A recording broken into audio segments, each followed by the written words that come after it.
of me. I something came up. Let's say that. Something came up. Oh, bro. No, ain't no song comes up on a Sabbath evening. Where you were probably in bed asleep. No. That's what I figured. I figured you crashed. Once you get dude, the moral of the story is he has a social life. Oh, hold up. What? Hey man, it's cool as long as we keep it in the buck here. I'm not mad. Again, it would all be nice to get a little response back, but it's cool. No, I should have. Me and Ghost were having a blast. Still wondering if y'all would join, but it's all good. That's my fault. As long as you claiming it, no problem. But anyway, we're all here this evening. I also thank you guys for joining. Some of you actually traveled to be here, so gotta be appreciative. But yeah, how are we all doing? We all good? Again, thanks y'all for coming out. Over, I should say. Good to go. Yeah, chilling. Yep, I'm straight. Great. Dope. Alright. Well, obviously we want to jump into things. This is going to be our legitimate first podcast. So, it's going to be a little rough, but it's all good. Dang. And the first joint we're going to talk about is mad sad. So, it's not going to be the best way to jump in things, but alright, we'll do it. We'll get through it. Oh, man. I don't even know. Damn. I don't even know how to really intro this, but literally, an artist who we all agree on is one, if not the best rapper, ever of all time. Apparently passed. The legendary MF Doom passed last year, according to what the family put out. And I'm gonna read the caption they put out. According to the family, passed back in October, but we of course didn't find out until literally I'm pretty sure it was the last day of 2020, which was a wild send off to 2020. But yeah, I'll just read the caption real quick. And this was on his page, so obviously his family posted it. Begin all things by giving thanks to all. To the mile. I hope I'm saying his name right. Dumile. See, that's why you guys are here. The greatest husband, father, teacher, student, business partner, lover, and friend I could ever ask for. Thank you for all the things you have shown, taught, and given to me, our children, and our family. Thank you for teaching me how to forgive beings and give others another chance. Not to be quick to judge and write off. Thank you for showing how not to be afraid to love and to be the best person I could ever be. My world will never be the same without you. Words will never express what you and what Malachi mean to me. I love you. I love both and adore you always. May the all continue to bless you, our family, and the planet. All my love, Jasmine. Transitioned October 31st, 2020. Oh, man. I don't really have even a lot to say about this. I mean, I definitely want to spend a little time just, giving him the flowers, I already said it, but we all consider Doom to be, one of the best, if not the best. Definitely one of the two kind of two things I want to hit is, just in general, if y'all remember how y'all got put on to Doom or the first time y'all heard Doom or whatever the case may be. And y'all favorite, if y'all can think of one or two, y'all favorite records. For me, real quick, I would definitely, for my favorite record, it'd definitely be off of Mad Villainy. I know that might be a cheat code because that's probably the most popular Doom album. Maybe we've seen that as first, and I'm thinking Strange Ways or All Caps. Those are the records that when I think of Doom, I think of bars. Those are what come to my mind. So those are definitely two of my favorites. And as far as getting put on to Doom, I mean, like most people back in the day, when I first really started getting into hip hop and actually really interested in like some of the older artists and some of the artists that young artists were using for samples and things. I mean, it was hard not to come back to Doom, and I mean, off the bat, from the first bars I ever heard from him, I knew that he was probably somebody that people would consider one of the top lyricists. But yeah, it was just typical backpack digging through older artists. How I really got put on, or how I came to discover Doom. But yeah, but what about y'all? I don't want to obviously talk. I could all night about Doom, but what about y'all? So I definitely remember how I got put onto Doom. I did not like rap a lot when I was in high school, and when I was in college, I kind of decided to give it a try. It's a wild thing to give it a try. Yeah. And I wanted to see what was out there. I think it's probably because I was listening to Dead End Hip Hop, or I started listening to them, and I feel like it was probably a combination of that and just looking on YouTube trying to find underground hip hop, because Yep. I started to find those artists, and my goal was to find a rapper that rapped about things that weren't conventional. And I literally was looking up rappers and found out that Doom had this whole persona and riffed on comic books and things like that. So I was like, okay, this guy sounds pretty cool. So I went through it melodically, went through his discography, started with dang, why can't I think of the first record now? Operation Doomsday, yes. Started with that, and it wasn't easy for me to get into him by any means, because he's still very much a rapper. So he's not just everybody knows Doom at this point, but he's not just spitting specifically about comics or anything like that. He's mixing all type of stuff into his lyrics. So yeah, just listening to Operation Doomsday back to back constantly, it started to slowly come together for me. And then going to the King Geezer record, it comes together a little more than Victor Vaughn, and just going through his discography, it was crazy. And it basically was my gateway into actually listening to rap, and then started to explore other artists, again starting with the underground and then moving to more mainstream. But yeah, Doom's a beast, man. Definitely greatest of all time for me. Top record, that's tough.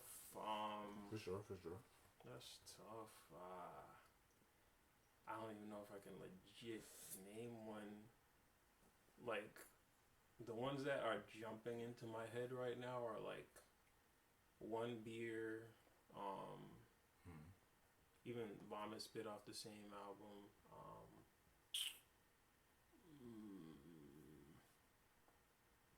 And those are the ones that are jumping to me. But he's done just so many weird conceptual things, like the Danger Doom, all the stuff he did on there was just the way he's able to come up with a concept for some of the albums, like the Danger Doom, Food, and just keep that same concept for entire albums. It's nuts, man.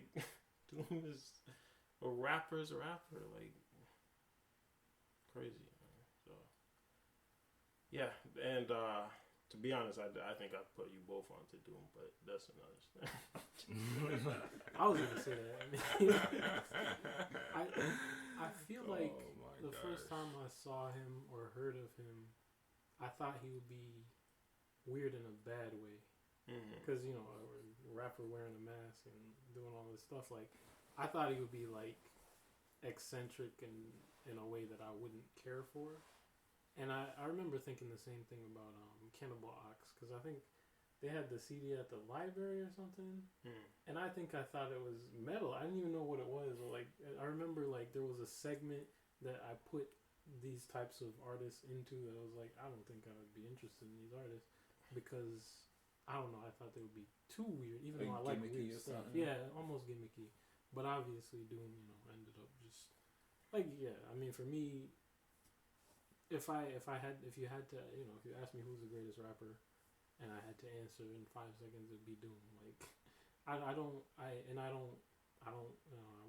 really have any question about it. Just for clarification, we're talking about actual best rapper when it comes to bars, not like the greatest hip hop artist of all time, but when it comes to the actual rapper who we deem the best, definitely Doom. Right, and not necessarily like influence, just like me personally, who do I think is the best?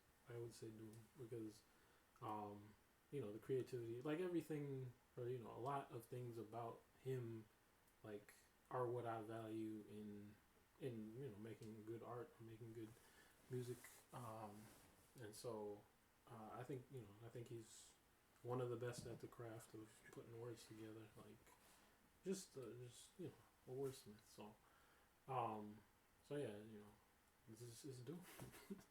But top tracks, I think honestly, I listen to Saliva a lot, so that song, was RJD 200B. Yeah, I just love that song. So I'd say that's probably one of my top tracks. But I did make a little playlist of tracks that I really like. But I didn't even have any Danger Doom on here, so it's incomplete. Like, you never really get it all. But yeah. So what did you say? What did you say your top was? Did you say it? I got two. I got top two. Stranger Ways and All Caps. Okay. And you said I'll go one beer actually. One beer. Yeah. That's okay. So you can go ahead. Yeah. So I do remember how I was put on to Doom. I think I was on a Mad Lib kick at the time, and I was just going through his discography and listening to instrumentals, and I heard the instrumental for Raid. And yeah, that's one of my favorite beats of all time. But when I saw it, I was like, damn, that's a great beat. And then I just looked it up and I saw, oh, someone raps on this. And I was like, hold up. I never heard of Doom. I didn't even know who he was. So once I heard that, I had to like stop, replay, then look up the album, see its acclaim. So definitely had to listen to it. And from there, obviously I loved Mad Villainy. I went through the entire discography. Was all amazing. But yeah, man, like I was saying, like just the unconventional ways that he had and the way that he went about just write everything about like the way he flowed, like the way he wrote songs. Like you can listen to a song like 3 times, not even get the full concept behind it until you look on Rap Genius and like, oh shoot, this is what he was talking about. Like what's that song? 3 Ladies, where he's talking about My Favorite Ladies. Yeah, oh yeah, My Favorite Ladies. That's what it is. Yeah, that song was nuts because I heard it twice and I didn't even catch everything he's talking about, but it was just a concept song about different types of drugs. That was crazy. Yeah. But my favorite Doom tracks, I'd say Rhinestone. Raid was the first one I listened to, but my favorite would be Rhinestone Cowboy. Oh, that's a good one. Yeah, man. That's a good one. That's a real good one. Yeah, Rhinestone Cowboy and Gazillionaire. Yeah. The 2-part and the Dilla beat at the second half was crazy. I'm surprised you didn't say Meat Grinder. Oh, man. The Meat Grinder's good, yeah. Off of Mad Villainy, I'd probably say Figaro, honestly. Okay, yeah. Because he just, that whole, he goes in on that joint.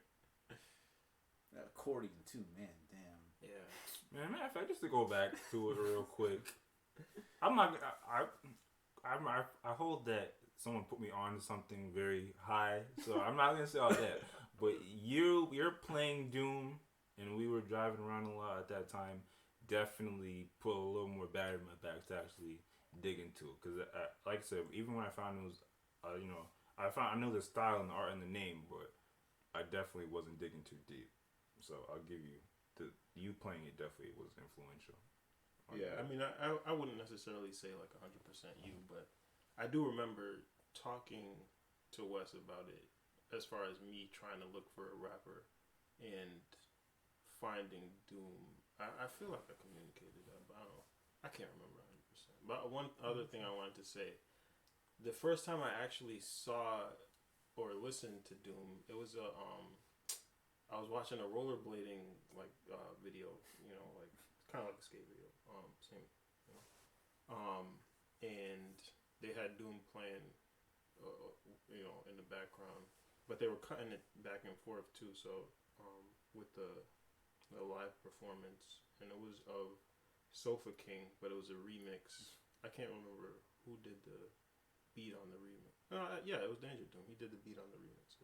But yeah, that was the first time I saw him, and then the next time was playing.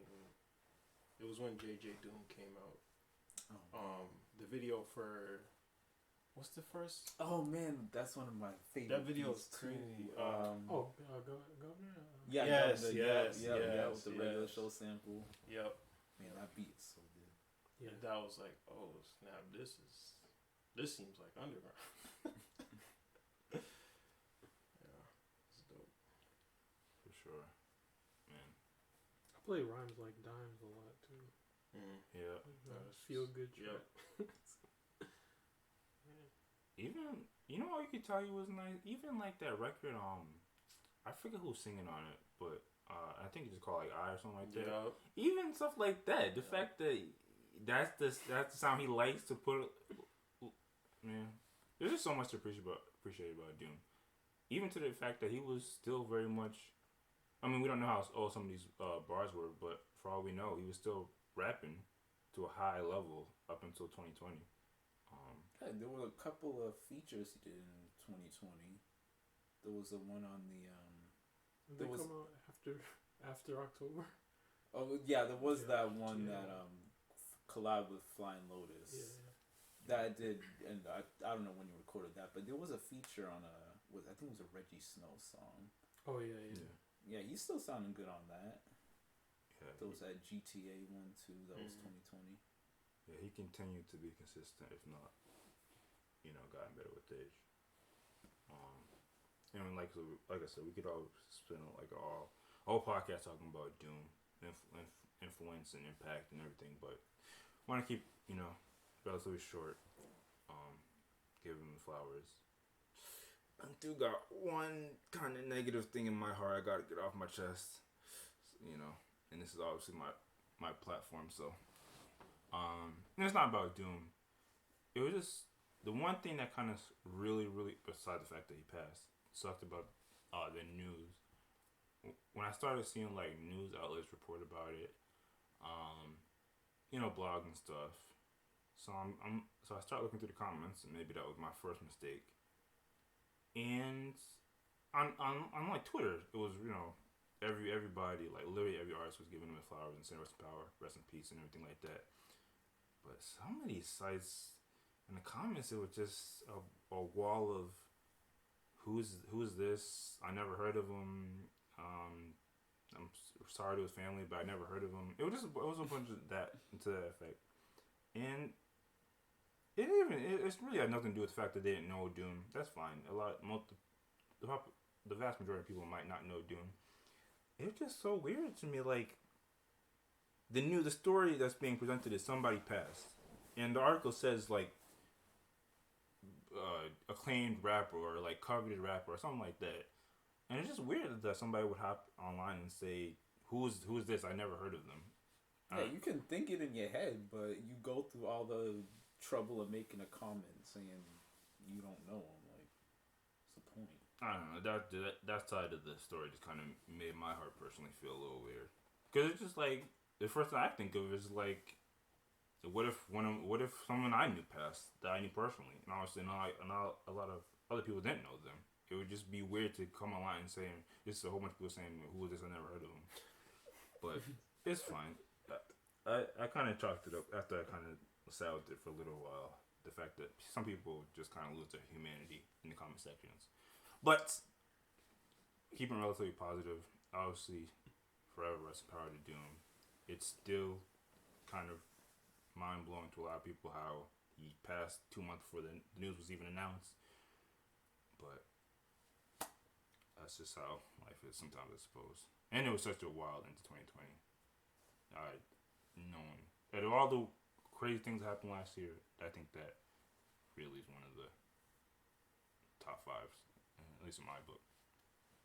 But I was saying, pretty much stayed off the internet that day. That was probably a smart idea. I think I popped in once or twice. That was a good idea. Anyway, let's not stay sad. Let's move on. I don't think I have a particularly fun topic moving next, but just keep moving on. Salute to Doom. No, this ain't fun at all. Yeah, this is. This is one of the main reasons I sent it out beforehand, so we can know it. No one can be surprised. No one. Oh. Y'all can think about it and not come with no BS answers. Even though I don't necessarily have. I don't think it's gonna be much of a debate here, but and this story actually broke. This is like mid last year, especially when it first broke. It was like one of those stories that kind of gradually more information was released throughout the year. And obviously, if you never heard of this brother or this person, I should say, you wouldn't even hear the story. But this headline we're referencing here is, and this is from BuzzFeed News, citing sources these days. Influencer Pastor Carl Lentz has been fired from the hip. This headline's wild. From the hip megachurch that made him famous. Could his career be resurrected? That's how the headline did it. It wrote its own company crazy. And honestly, I don't want to go over this whole article, but I guess first, do y'all know this guy is Pastor Carl Lentz? No. You ever heard of him? You ever seen his face? That's his picture. Stay there for a sec. No. Is Justin Bieber's pastor? Yes, there you go. Oh wait, is he anybody else's pastor? I think this article goes on to explain how he collabs with multiple artists. If you go down, there's even him. He might have. There's even a picture of him with Drake. I don't know if he's Drake's pastor. Somebody being somebody's pastor, that's already a concept I don't think most Israelites are that familiar with. But, yeah, the article. I don't know how we're gonna go about providing articles. We'll probably just do them in description, but. The long story less long is this guy was an influencer. One of these new hip pastors. And I've seen some of his interviews, so he is relatively popular. And he's young, he's hip, he's cool. But as all men in the world, no matter if you're a pastor or if you're a regular schmo, you get tested and tempted. And this brother apparently went through a temptation last year, in fact, where he got caught in a scandalous, adulterous, is that a word? Yeah, adulterous situation. And the response was he got kicked out of his church. And that's kind of the grand scheme of things. Obviously, there's more detail. I was talking to Ghost about it a little. The fact that he didn't actually necessarily cheat on his wife. He was just doing inappropriate things that could have led to adultery. And the woman was the one that kind of released information. And I don't know, it's just one of those mess stories. We all heard the scandals, somebody get caught cheating, and he got to go back to his wife and explain that. And the main thing I want to focus on there, the fact that he got kicked out of the church because, I mean, there's a lot of because here, but even online, a lot of people were talking about whether that's right, the fact that he was kicked out of a church. I mean, if we're talking about church, and it's kind of weird the way that the public looks at churches. I thought most people go to church, but even the public is like, how can you kick somebody out of church when church is all about forgiveness? So, I guess before I get to our kind of takes on kicking people out of church, just by hearing what I've told you, and maybe you looked at the article a little bit, what do y'all think? Do you think it makes sense that they kicked this brother out of the church? I think he deserved a demotion, but maybe not kicking out. I don't know how churches work, and that makes sense to me. That you just maybe you can't teach or preach or whatever for a little while or however long it should be. But can you get demoted, fired out of the... Is there like a owner? Or is there like a group that collectively makes a decision? I would imagine something like that, but I guess there's some type of system where you have a council or something. But yeah, I mean, is the person that he had this affair, if you will, with is that person still in I don't know if she was ever actually attending the mega church. Also, but I would assume they don't have no longer any contact. This is a group of churches, right? Like Hillsong is not one location, is it? I really instead of mega. To be church, honest, I don't know. I think he primarily maybe it is one. I mean, he's chained. The church is wild. I mean, he's one of those traveling pastors. He goes around. Yeah. So I mean, I can understand if like the person is still there and you don't want him in contact with the person. I think it might be worth adding that this didn't happen. This didn't happen at church because this was happening last year, 2020, and obviously we know what happened in 2020. So, and maybe this will. I don't know how this is gonna make you feel about the story, but specifically, he kind of blamed it on the pandemic.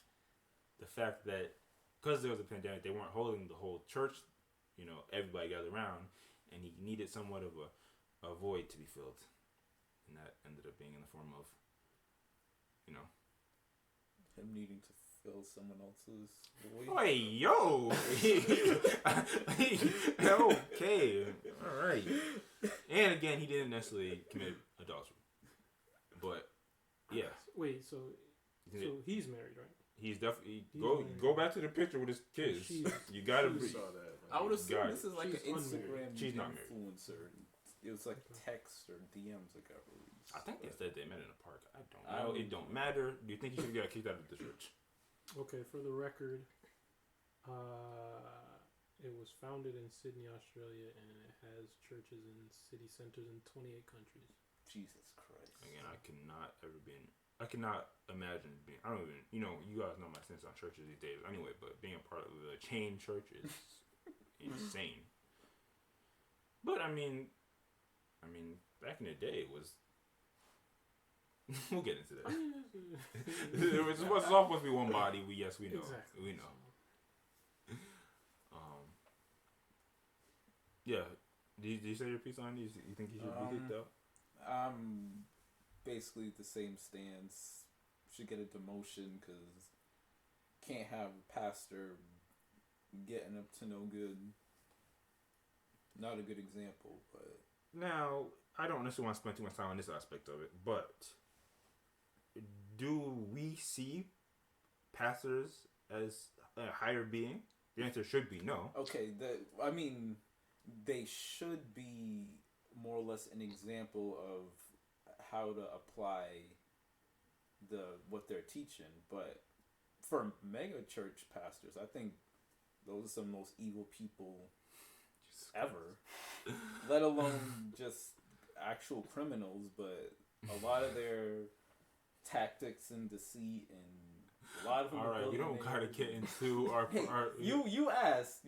I'm asking. Okay, to keep it short. I'm just saying. I said to say any man can be tempted, and any man can fall into temptation. Yes, but so if that's true, then you probably shouldn't be kicking somebody out of a role. But that's still or kick somebody out of a church. Yeah, if you're leading the church, then it's implied that you're an example. It's implied that you're better than everybody else. Not that you're better, but that you're an example. You're gonna make mistakes, but and if you make a mistake, you should be forgiven. I'm not trying to defend this guy too much. I'm not saying he shouldn't be forgiven, but to have the figure of the church just sitting up there like nothing happened, I don't know about that. I mean, obviously, it's kind of an arbitrary thing because you could go back and forth as to what type of offense would warrant being demoted, but I think that it isn't a great example if this pastor was doing foolishness and nothing happened. That's just me. So, if I'm in the church, I can fall into temptation all day, every day, but the pastor can't. Is what y'all saying. I'm not saying you can't fall into temptation. Yes, so I'm clear. I'm not saying you can't fall into temptation. No, he's just gonna get demoted to your level. Again, I don't know how to handle the emotions, but I think the only reason for kicking someone out of a church would be if they are a threat to the other members of the church. Yes. Otherwise,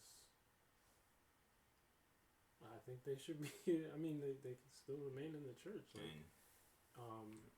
Like you said, everybody falls into temptation. Everybody sins. So, as long as you're not a threat to other people in the church, I think that person should be able to stay there. But you're not necessarily. If you have a rank of a pastor, I think the example has to be set that you are. I don't want to say held to a higher standard. That's what y'all sound like. I mean, y'all gotta be perfect. Nah, you don't have to be perfect, but you can't do that. Honestly, I do think you need to be held to a higher standard. Nah. That's a human. It's just like you.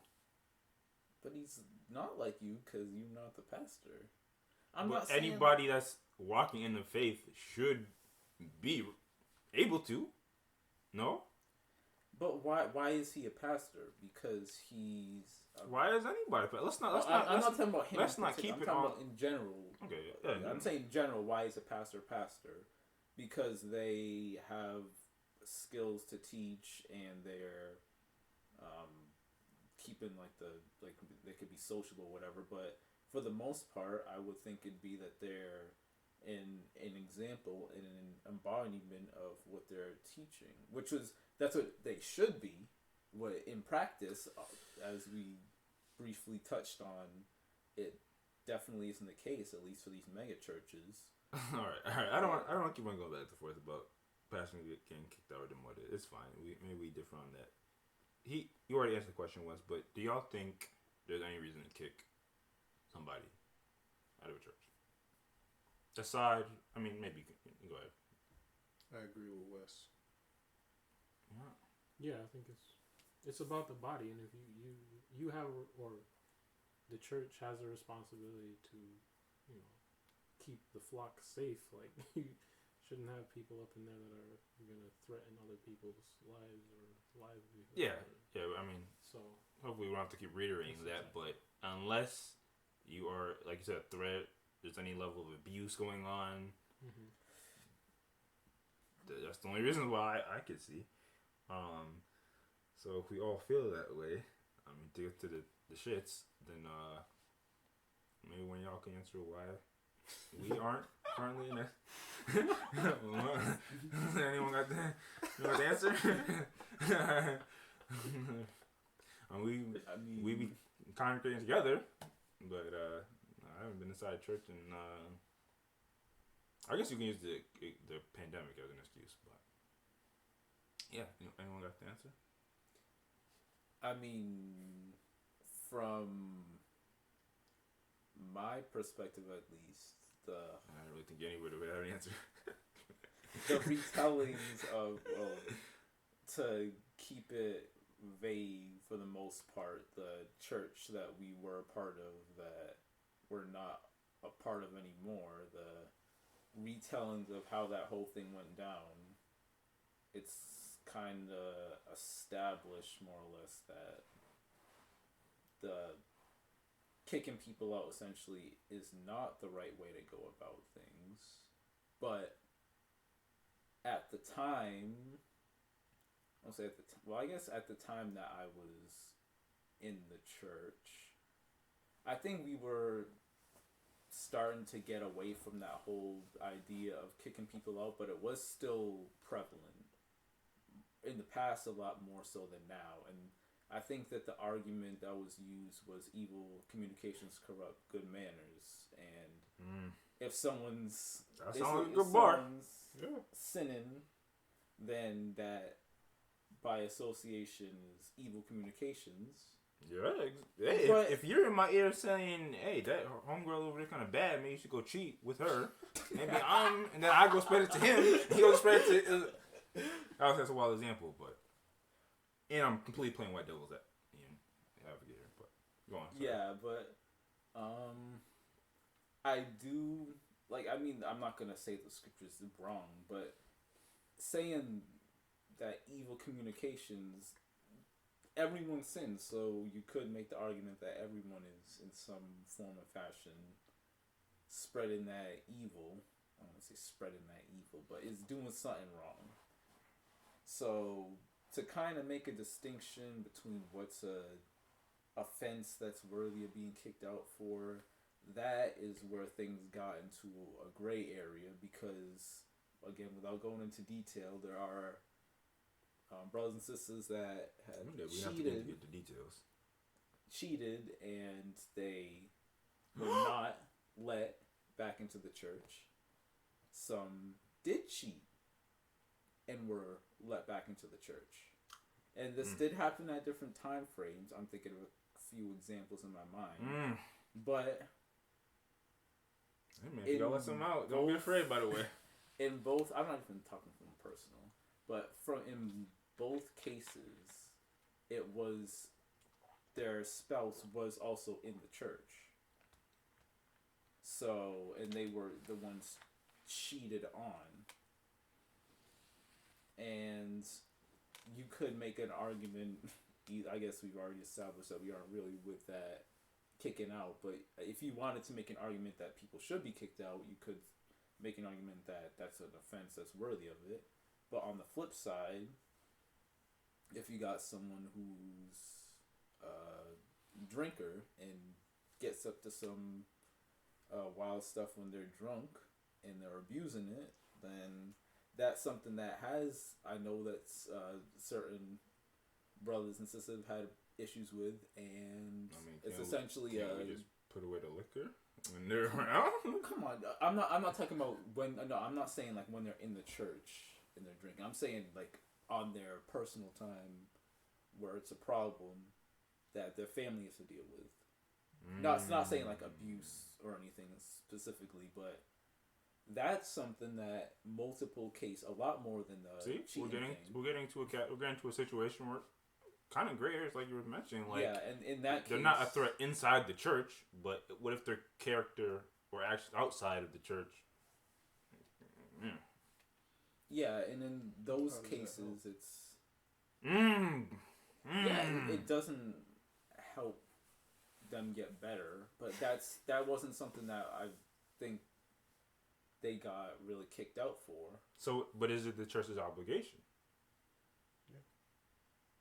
You believe scripturally you believe that to help them?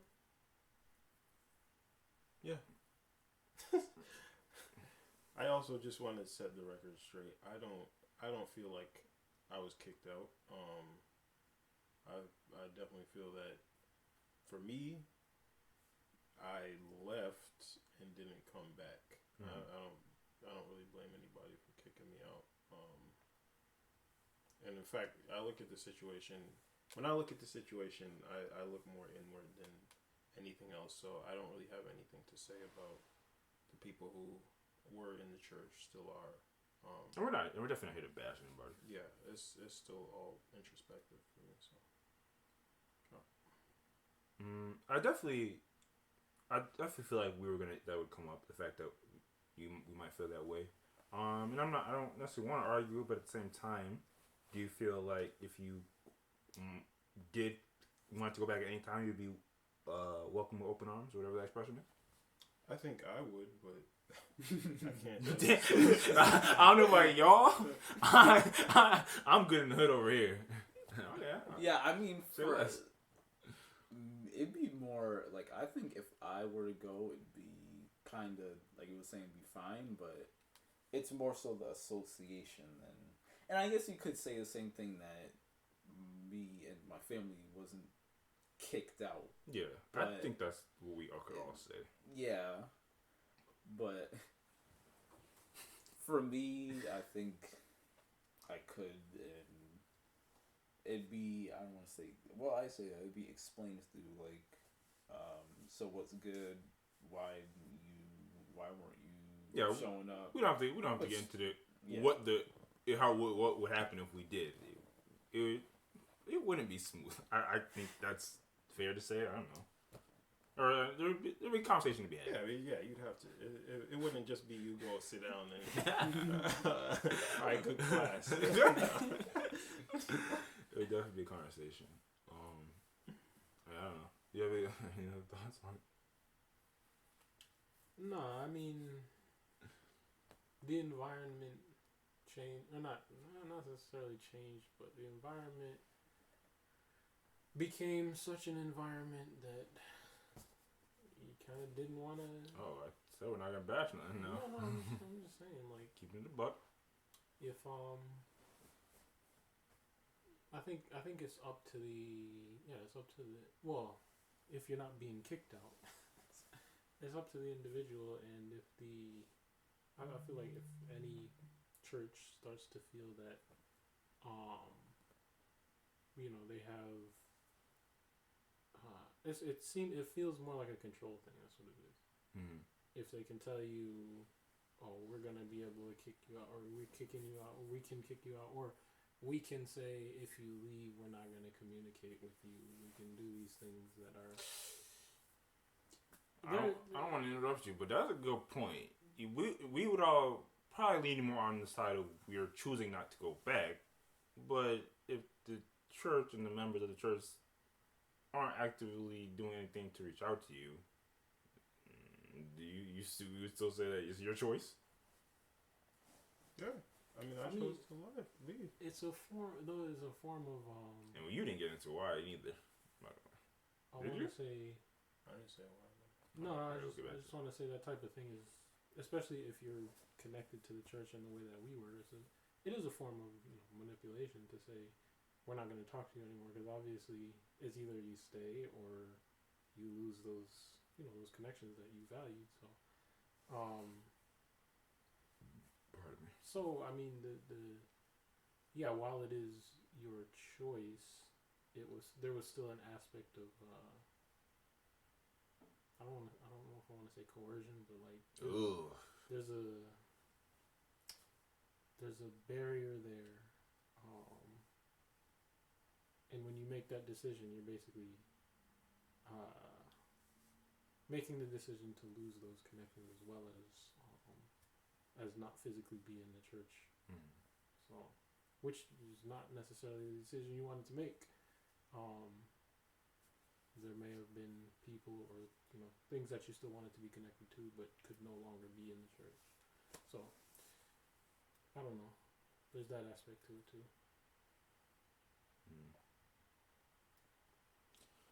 Yeah, I mean, I don't know if there's like a nice positive wrap up to this. And to be honest, going back to the original story, I don't even know if this is like the latest story. For all I know, he might be back in the church and they might have forgiven him, which would be very different from what we are experiencing. But yeah, I don't know. I think we all agree that there's very few but very serious reasons to kick somebody out of a church. I think we might still be up in the fence on some of the gray areas. But I think we'd all agree that the church should do as much as possible. I mean, the church is supposed to be a family, or like one body, like one interest. So if you see your brother going astray or your sister going astray, whether it's inside the church or outside the church, hopefully you would try to do everything you can. And obviously have some level of discretion with that. But yeah, I don't know. I usually like to salute to somebody, but I don't know if there's anything to really salute on. salute to all the brothers and sisters that don't necessarily have a church, but they have people that they can connect with and, still feel like they are a part of the truth or of one body, as the scriptures kind of speak to. And I also do hope, also you got to throw this, that even though it's very hard to imagine, I do hope that one day Israel can come to a point where there's no division.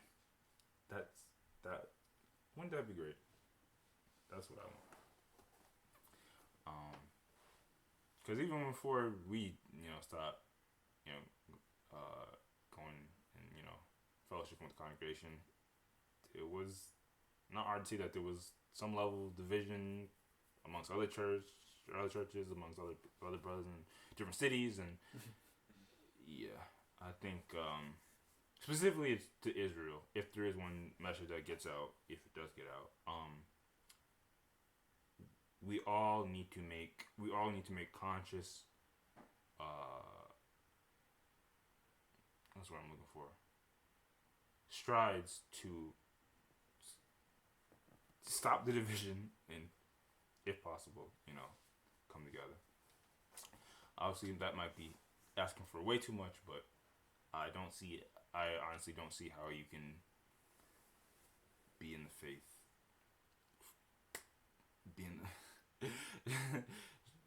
We all have the same goal, and I've been saying this for years, so it's not nothing controversial.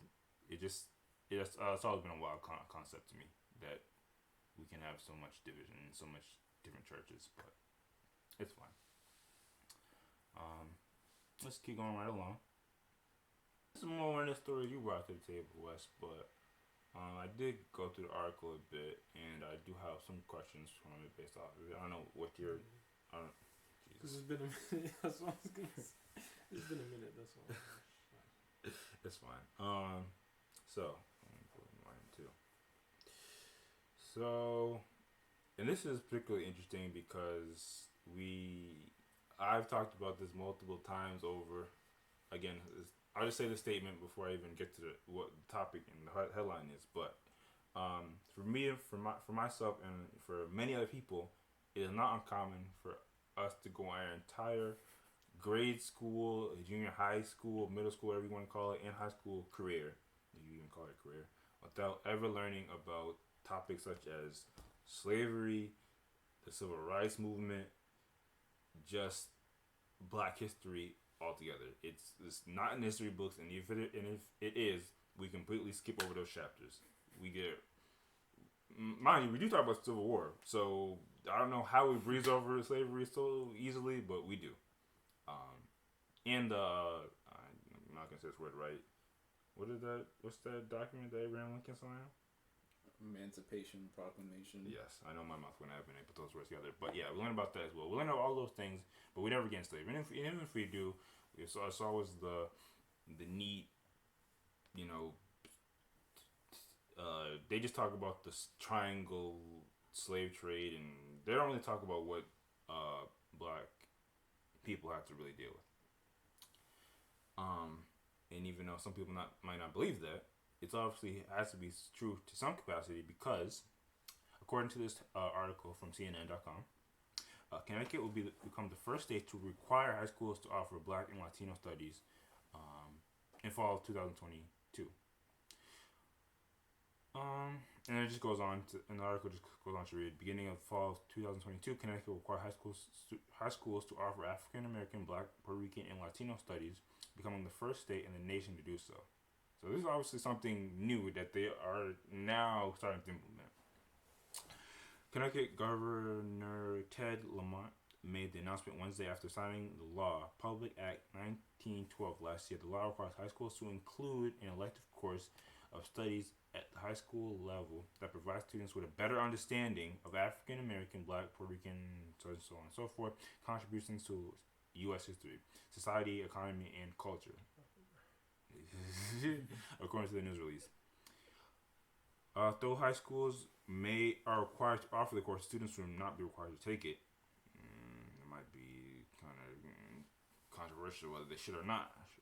But the change comes as school districts across the country pay more attention to diversifying K-12 curriculums as communities assess what history is taught in schools and what is left out, i.e., they don't teach you about they don't teach you about nothing. I guess they don't teach you about slavery. They don't teach, they teach, I'm not gonna even tell you what they teach.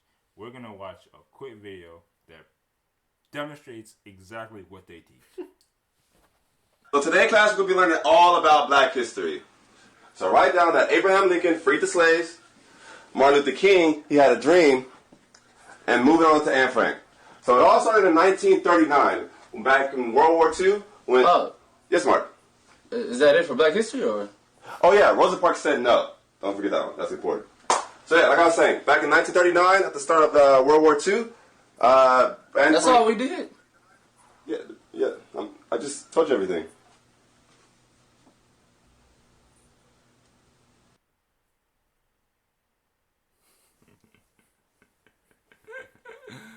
Man, salute to artists, they don't miss. But yeah, and when I first saw it, the first thing that came to my mind is it a joke if it's really kind of what happened?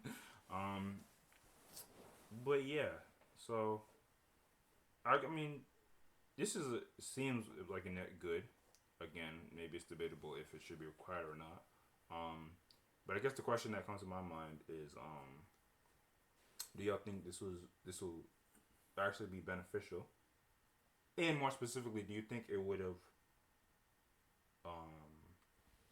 maybe encouraged y'all? Maybe not. It's maybe not be applicable. Some of y'all say y'all did learn about a lot of this stuff, but you think this would encourage y'all to be more invested in history, I guess, or in school. Again, this may not be applicable, but yeah, what do y'all think? For me, I'm one of the people who did learn about black history in school, and I don't have any gripes about how much of it was in the curriculum. Maybe it wasn't a focus, but it was like as we went through history, if black figures were in it, or slavery, obviously we went over it. It's like, how could you not talk about it if you're talking about U.S. history? Yeah. So I feel like schools I was in did a good job with that. I don't think it didn't change, obviously I had it, so I can't really say what it would have been like if I hadn't, but I don't think it necessarily changed how much I was invested in history in general or black history itself. I don't think it really had much of an effect. Pretty much like, elementary school and high school and junior high are kind of a lot of fluff anyway, so you don't even really retain a lot of that stuff. But yeah, I don't know. As far as will it change things for kids now? If they're like me, probably not. That's what I'm thinking. Like, this is obviously like a dope concept, but I'm just trying to put myself in a situation. Obviously, for me, I've always tried to be on my Black Power ish as much as possible. So even though we weren't learning about it, I was definitely in the classrooms talking about Malcolm X, and shouldn't he be in this part of the history book? But that was only like in times where I was like up and actually awake and invested in school. I'm just putting myself in history. I don't necessarily know if I would have been getting all A's when it came. Like, you could have, the test could be full of black history figures. I probably still would have got that C. I'm saying. The question is, it was an elective. Would you have elected today? Oh, word is bond, because that would have been where everybody is popping at. Yeah, that's true. That would have been the lit class. Hopefully they would have had an actual black teacher teaching it as well. Exactly. You can't have Mrs. I don't even know what her white name is, but you have to be a black teacher.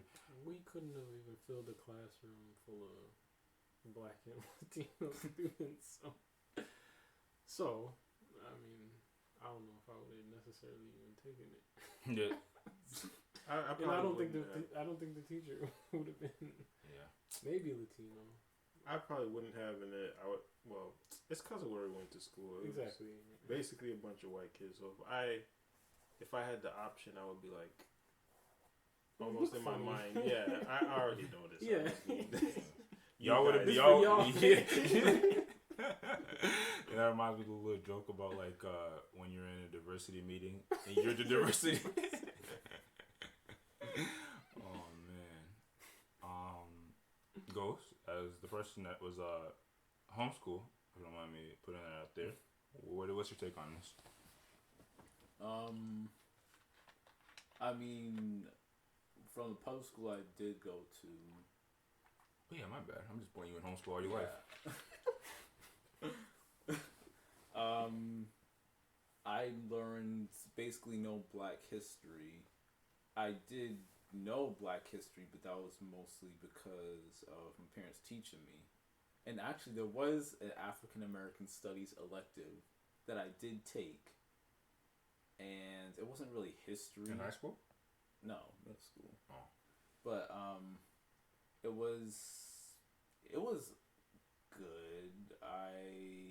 It wasn't like I didn't learn a whole lot, I would say, that I didn't already know, but there was a Black teacher, which is dope. Was there a white kid in there? There might have been a white kid in there the first class, and I think they changed electives after. I don't know. Actually, I don't know. I might be just making that up, but I feel like that's. I like that story though. But do I think it would make a difference if there was a required class? It depends how it's taught, because I have a feeling that a lot of it would be just like a normal history class, and that this happened, and it's completely isolated from what Black people go through today. So it's just becomes like rote memorization and taking down dates and stuff, and there's no real connection to current circumstances. Oh, I mean, there's of course, every time you talk about the Holocaust, then there's a whole long discussion and things about how this affected Jewish people. But I have a feeling that it would not be the case like that for Black and Latino studies. And would you say you got more of that, more Holocaust type stuff than? Oh, 100%. Yeah. No, I'm talking to you. There was an entire like World War II and all that encompassed. Fam, we saw that movie about Anne Frank. Salute to Anne Frank. We're not gonna start bashing Anne Frank. We saw that movie. We saw mad movies about just the concentration camps. Come on, dog. I was working the boards. We saw mad movies about the war, like World War II and everything that happened in Europe. That was might be half the year. Like you had to read multiple books. There was Night by Eli Wiesel, and there was the Diary of Anne Frank, were the two main ones that they made you exactly. Like I chat bar for bar, and I didn't read it. And I'm not here. We're not here to necessarily compare about what like that stuff should be taught, and they can continue doing that. It's just the fact that there was none of what Black history was about. Just to answer your question. Yeah, I mean that's just interesting because we had it feels like we had a pretty balanced amount. Yeah, I'm definitely not here to say all schools are like this. It definitely enough schools are like that for them to start needing to implement some actual laws for it to be at least a choice. Did you watch any films? What's the one Martin Luther King? Oh my gosh, yes sir. My friend Martin, I think is what it's called. That cartoon every year on the year Martin Luther King's Day, they play that movie, and I love it. That's a classic. That's a whole classic. From elementary school all the way in high school they played that, and it was great every time. Salute to the actors that played that movie. Yes, that was the blackest film we probably watched. I watched Amistad and Mississippi Burning. You watched Mississippi Burning? Yeah. Maybe your curriculum wasn't that. Yeah. Holy shit! Okay. There's all right. What is it called? Mockingbird song? Does that count as To Kill a Mockingbird? Nah, that doesn't. I mean, it's related. Yeah, it doesn't really count. Oh no, that's pretty heavy actually. Yeah, they don't make you read it and watch it. For I don't. Racist I don't think we watched it. I think we read it. It wasn't part of. First of all, that was in English. That's in English. I'm curious. Did y'all learn about Trail of Tears in your curriculum at all? See, when we start talking about how much time is spent on Native Americans. I'm trying to think. Did we get a good share? think we got a good share of Native American history as well. I think so. Again, we're not here to compare. You said something about that at the end of this article. But they're looking at doing it for Native Americans. They really should. They could have been. I feel like I got right. I know about Squanto. What are we talking about? I mean, they need to teach you the real story about Pocahontas. They telling them some lies about Pocahontas. Although it is in the book, usually I think. Nah. They say John Smith and Pocahontas, and they don't go into damn near make us watch Pocahontas the Disney movie. But that kind of leads into my second question. Do y'all think in this course that they will be providing in 2020? By the way, why did it take 2 years? Because the story came out in 2020. Why does it take 2 years to put together a Black History curriculum? That's maybe. I mean, it takes a while to put together a curriculum, regardless.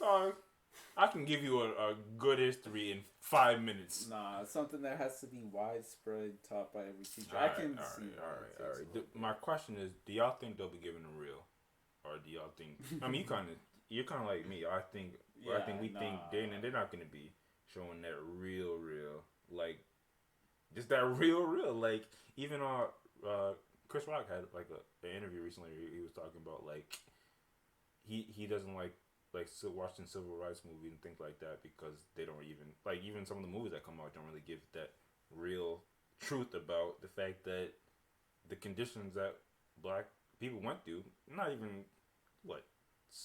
70 years ago. But yeah, do y'all think they'll be giving that real history? I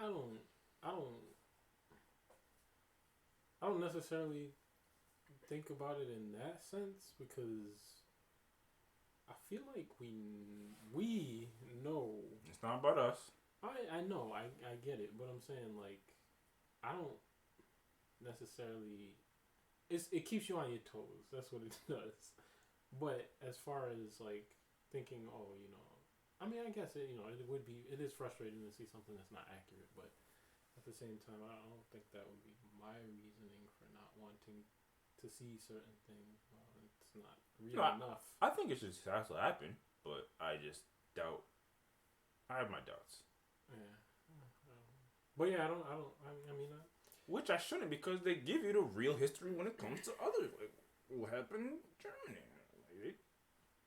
I know how bad the concentration camps were. I know that. There's levels to it though, because like going back to the Holocaust again, there's a lot of atrocities in history, and the level to which stuff was covered doesn't compare. Because what's a big event that happened to one? I can't think. I'm not a history buff. I don't know like a genocide that occurred off the top of my head. I know there were. I'm not speaking to the. I mean, again, we don't want to compare. I'm not speaking to the graphic nature. No, of it. I know. I'm just saying you can tell what really happened. I know, not even like graphic nature, but a lot of the times it's the scale. There was this dictator ruled from the 1670 to 1697. The dictator was the U.S. society. I'm just speaking in general, like world history. And this dictator ruled, and X amount of people died, and that's all they say. Like, there's no detail. But meanwhile, for the Holocaust, you got pictures, you got movies, you got all this detail. And I'm gonna be honest, when I see X amount of people died, I don't want to say I don't care, but I don't.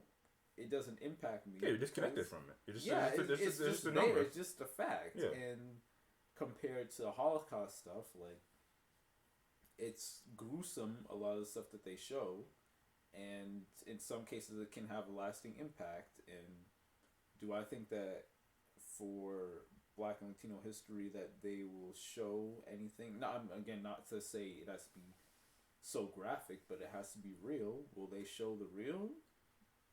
Probably not. And a lot of kids will see it, and it'll be just another class, and it won't. Yeah. Not to say it has to be a life-changing thing, completely impact the way you look at things, but it should have some lasting memory or effect. And somebody will probably learn something they didn't know before. Yeah. My history teacher. Like, it's not going to be a bad thing, but I don't think it'll.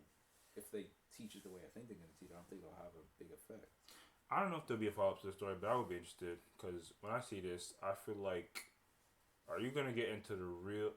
They obviously have to talk about the Black Panther Party, but are you going to get into the... Do they? That's something I don't think they will talk I think they're not going to talk about all that Black Wall Street and how that was dismantled. They won't talk about Black Wall Street. They won't talk about the... Again, maybe it shouldn't say what they want, but the stuff that you know they want, like Reagan and the Reagan laws and the whole them peddling drugs in the city. Yeah, no, they will not. There's absolutely no way they're going to talk about that. And speaking to again current, I don't expect them to really explain how it impacts people today, but are they going to talk about the 94 crime bill and how that affected Black people? Redlining, they won't talk about that. Oh man, Black people have such extensive history. It's crazy that the only reason is that they don't want people getting radicalized. Like, oh man, this goes back to the movie. You know what's interesting is that we're talking about all negative stuff, and yeah. I mean there's definitely a lot of positives, like Black inventors and.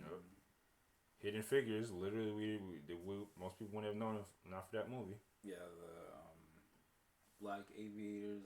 I mean, there's a lot of good things that people have done that's in American history, but the vast majority has been negative. So that's first place. All right, we don't want to spend too much time. I think we all. You gotta talk about that as well. I think we all agree this is good. Hopefully it's implemented in a way that actually gets to the truth. Whether it will, that's another story. Last thing on it though, with so much in the little we just talked about, those are already you could have a whole course on a lot of topics. So that being said, do you think it makes sense to? I mean, it doesn't sound like it's gonna be a African American and Latino. It sounds like they're going to have a curriculum for one. You mean put it all in one? Yeah. Do you think that's a good idea? And we're all family. I don't look at Hispanic brothers any differently.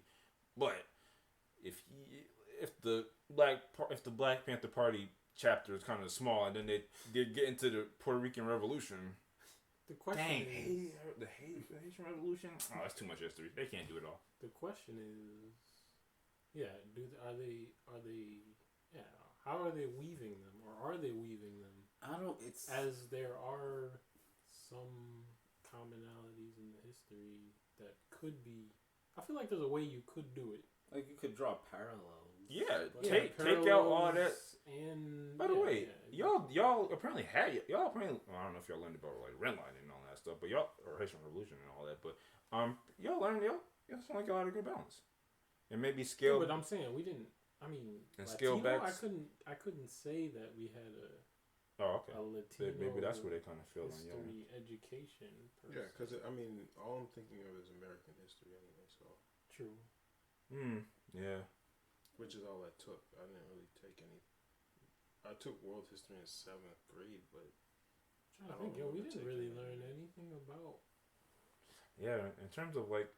States, I guess you talk about some of the stuff that happened along with Mexico. Yeah. But Caribbean. Well, they talk about South America. We don't.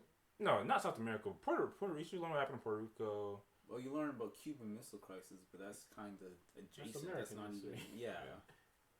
You gotta learn about Cuba. Another thing that would come up is that people would say you're talking about Cuban and Latino. Not Cuban. Like talking about Black and Latino history.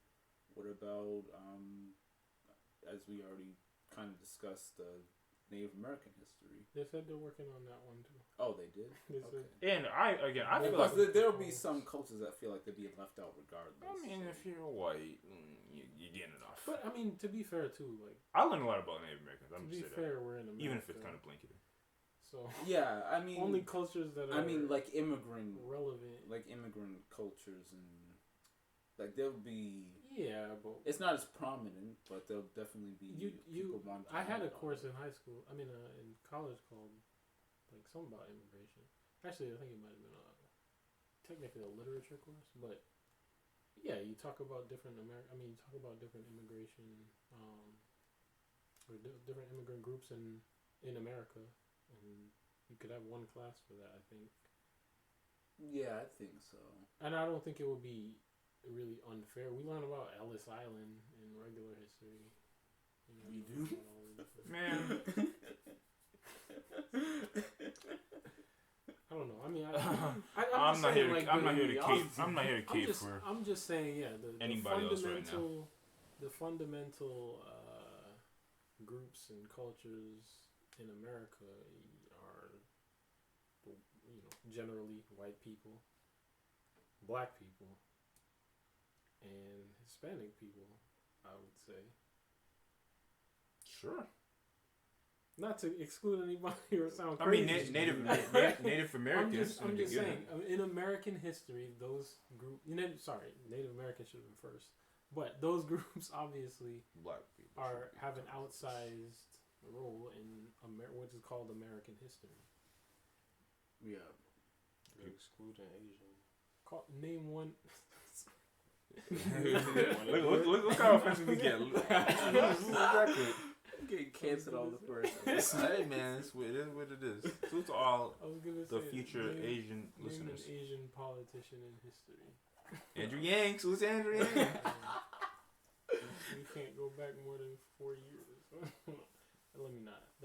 Damn, my boy was ahead of the curve with the checks, and the people laughed him out the park, and. But of course, you had Japanese internment. You have all the.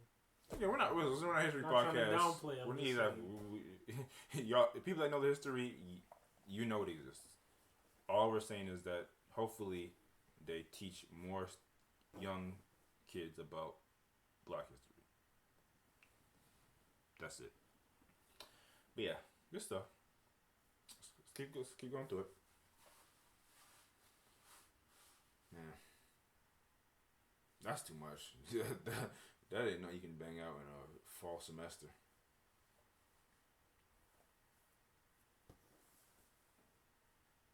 They should give out those hats. What do you call them, the hats? Y'all know the ones that they put on. They put on people when you're being Black conscious. A kufi? They should go with those hats. I love those hats. I'm gonna get one just for the meme of it. Oh man! And this is a hot take, but you got to somewhere in that class talk about Dr. Umar Johnson. Salute to Dr. Umar Johnson. But moving along. Maybe it should have been first since it's such a quick shenanigan story. But let's just go through it. This has nothing to do with the ever evolving Tory Lanez, Meg Thee Stallion story, but hey man, I don't even remember what my question here was, but anyway, so this happened December, so not too long ago, December 2020, I should say. So, and this kind of you have to actually go to the second post for it to make sense, but it's safe to say that there's a good portion of the public that's not the biggest fans of Tory Lanez right now. I think all of us included. Just stop. You got a train too? Yeah, I guess so. Yeah, there's a population that's not a big fan of Tory Lanez, partly because the music is not that great, partly because of the people who believe he shot Megan. Either way, people are very vocal about their dislike for Tory Lanez, including this one sister this one person. I don't know what the story is. I believe it's a sister. Anyway, this one person posted, most of Tory Lanez fans I argue with today. So this is a person that was arguing with Tory Lanez fans. Please, anybody, don't spend your time arguing with somebody that's a fan of somebody. If they're a fan of somebody, there's nothing you can say to make them not a fan of somebody, especially if they're a fan of somebody that you think is really trash. Now, most of the Tory fans I argued with today brought up my GoFundMe, talking about I'm broke and my dad hates me. There's a lot of backstory to this. Let's just not really focus on that. But the second I said, if it's a problem, I have a GoFundMe, donate, and I will no longer have it, it got quiet as F. You see the problem? So this person was obviously going back and forth with Tory Lanez fans, and people on the internet will definitely do a little digging to see if you have any dirt that they can use. And obviously, she had a GoFundMe link in her bio, and maybe even some ish about her dad not being the. Anyway, so they clowned her. While that was a clever comment, there's no problem. like the comment was clever, and she should have said that, but she acts like it's like it doesn't make sense. Like people don't have to donate, like, or they can clown her and these things. It just comes off as begging to me. Yeah, like, yeah, exactly. She's just That's saying. like, But we don't know what the GoFundMe was. Maybe she I'm not even. I don't know the maybe? reasons for it. I'm just saying the fact that you bring it up and say that people aren't donating to it like they should be. That's the implication that I got. Like they should. Yeah, exactly. That's ridiculous. She's but it's because they brought it up. Yeah, she's saying if you're clowning me for having a GoFundMe link, then if y'all give me some money, I won't have to GoFundMe link. That's some trash logic. Yeah, but I'm saying that's your logic. No, I'm not. I'm saying it's a good comeback. It's bad logic. It's not a good comeback. It is a good comeback. I don't even. It's the only comeback you can. I mean, it's not much else you could say. What are you gonna say? Yeah, that's the delete your Twitter. It's an ideal comeback. But when she says you see the problem as if she just got him. Yeah, yes, we agree. Like no, really. I don't even know. I don't even know what the full order is. I don't know if the second part, the one after that is. I know it's not even good for a visual podcast, but I'm not gonna even read all of it. The moral of the story is she put this out, and then Tory Lanez himself responded to it and said, "The problem is they don't know you, just like you don't know me. But today, F it. I'll help you out. Send me your Cash App, and I'll send you the money you need to get rid of the GoFundMe. LOL, you lucky I have a big heart." Bruh. And then, if you look at the timeline, it proceeded that he actually did drop $2,500 in her GoFundMe, and she went right back on the timeline and proceeded to say, "Tory Lanez music is still trash in my opinion. I appreciate him for giving me the much needed funds, but I stand on my opinion. What you thought?" I love this whole story. She damn won. Her damn begging little tweet. Out of disbelief. This is the best. This is a hilarious story. I don't even really know what the question to gain from this. Good for sis. Like, that's all I gotta say. She cleared that out the account real quick. I don't know how GoFundMe works. No, he sent it to the Cash App. Oh, the Cash. Oh, yeah. Well, I got no problem with what she did. No, I mean... She complained, she whined, but she shouldn't have been complaining in the first place. And then she got the bag. It's still stuck by her. Big salute to her. Wow. I was so happy about the sequence of events. I guess, if anything, what do we think of this move? And do y'all...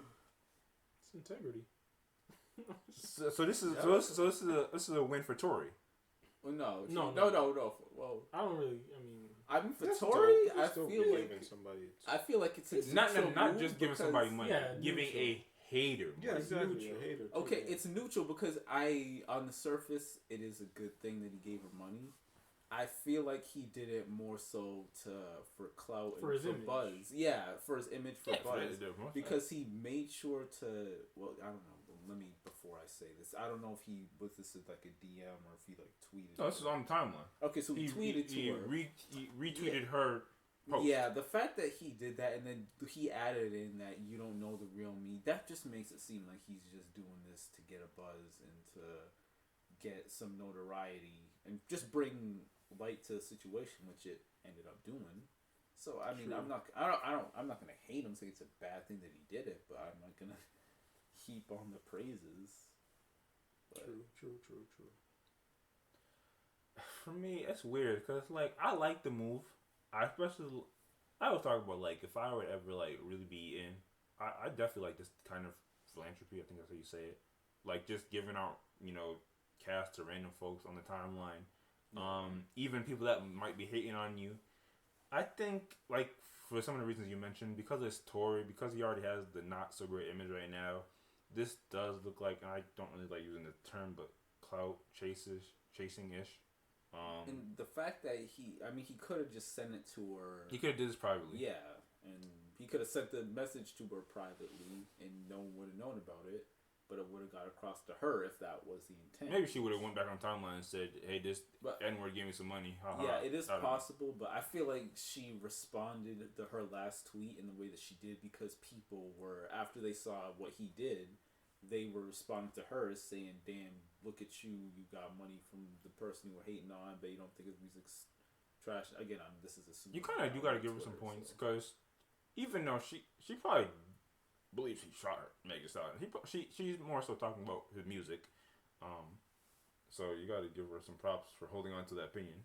And again, I think we all feel a similar way. But I don't know. We don't have to spend a lot of time on this. What would y'all do in the situation if y'all were? Would y'all do the same if y'all were Tory? If it was Tory? Yeah. Yeah, I wouldn't have put it out there on the timeline. I think he said too much. Like, he just said, drop your cash out.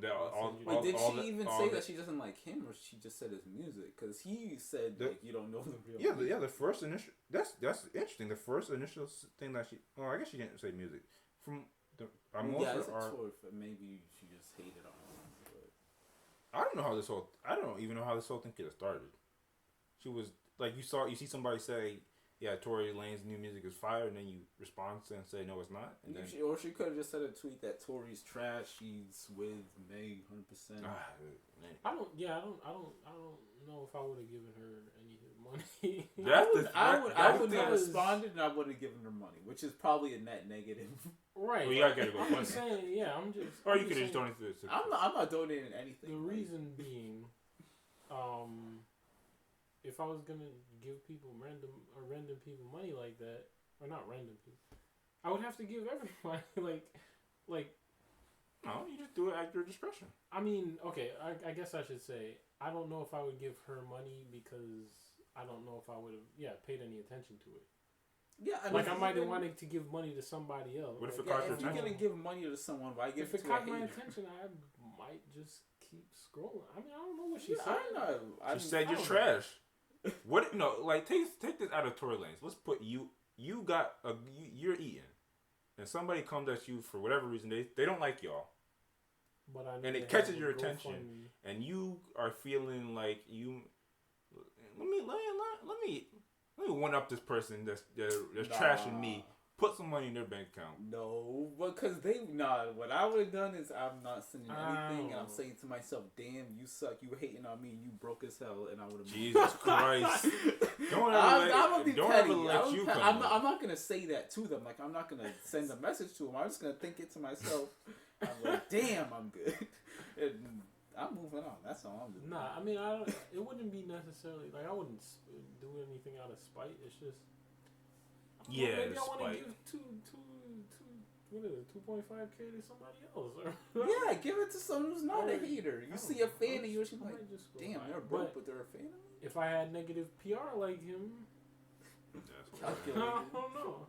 But I don't think I would definitely. I think he wrote too much. He should have just said, "What's your cash out?" I got you. By the way, we talked about how he talks before. Yes. He said he talks a lot. Oh, you lucky I got a big heart. Yeah, if he said, "What's your cash up?" I got you. Exactly. Then that's kind of like that's a little more. That's like a little dig at you, but at the same time, you're not gonna put in the. See, that's what he should have done right there, because then it's a little slick, and you can't say that it's hating, but at the same time, that would have been respectable, honestly. So, again, I'm trying to get away from this, but so the girl got the W. Yes. She got the money. But people are still clowning her online. Who cares? She got money. 2.5K. She got paid. What? I'll get clowned online for 2.5. But all money, like all of a day. But all money is not good money. If somebody spits on the money and throws it at you, get out of here, man. If it's how much money? Why isn't it all? Obviously, if you're thinking logically, yeah, she got the W. But how would it have looked if she returned it and be like, "Nah, I don't need it"? No. I mean, she needed it. She would have got. She needed it. She would have got clout, but at the end of the day, she still broke. She needed it. I know.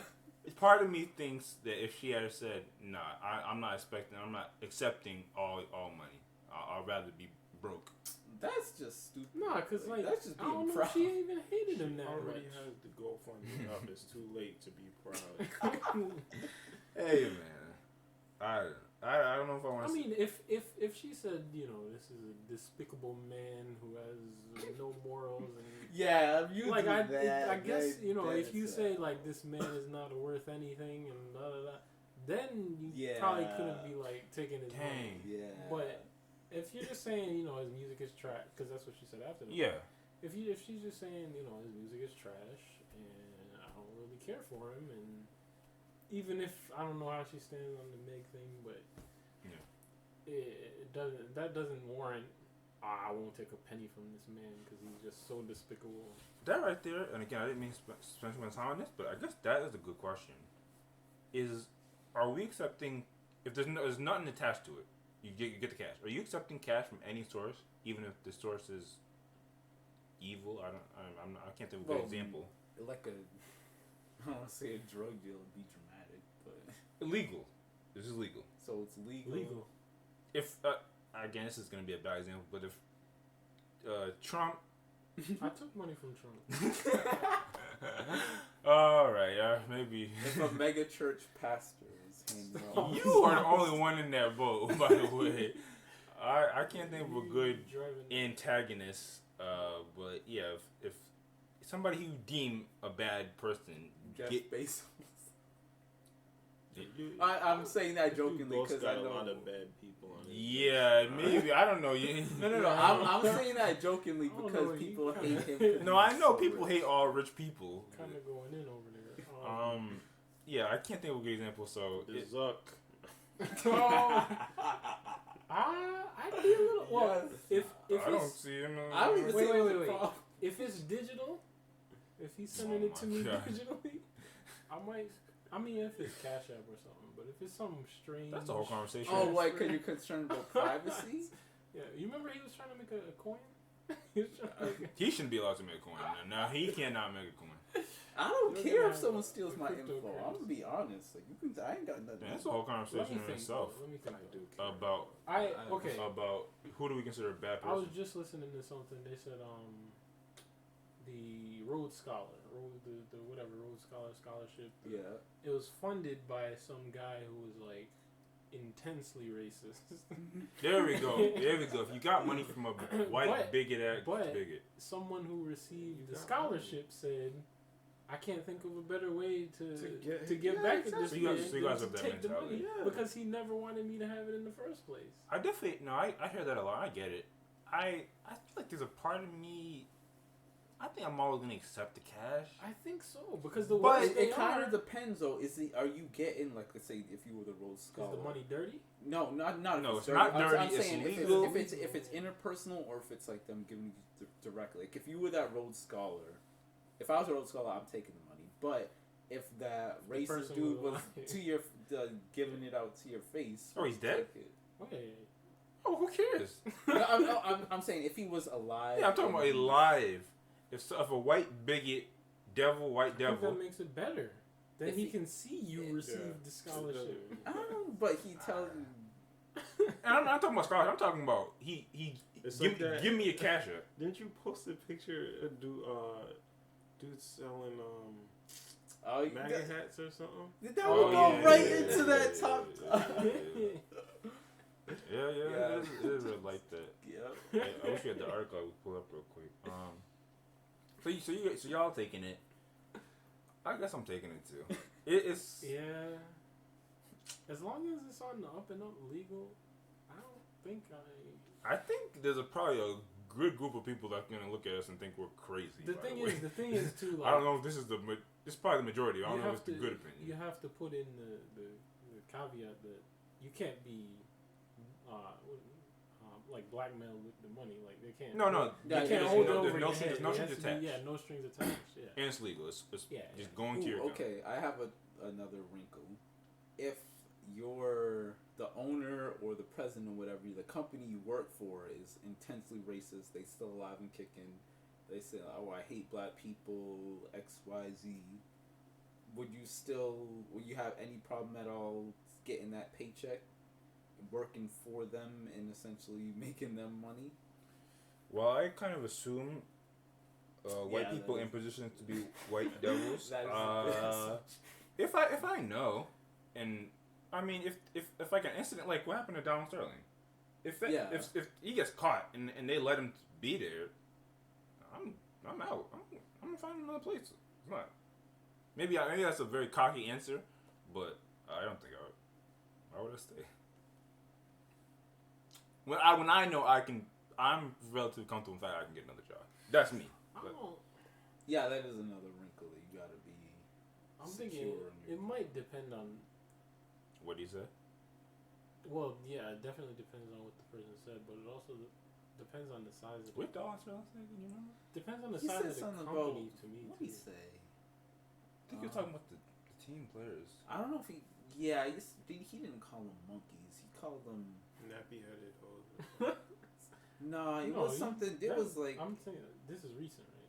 This is like a few years ago. That's what I'm saying. It's more recent than that. That was like 2009 or 8. And that was. What did he say?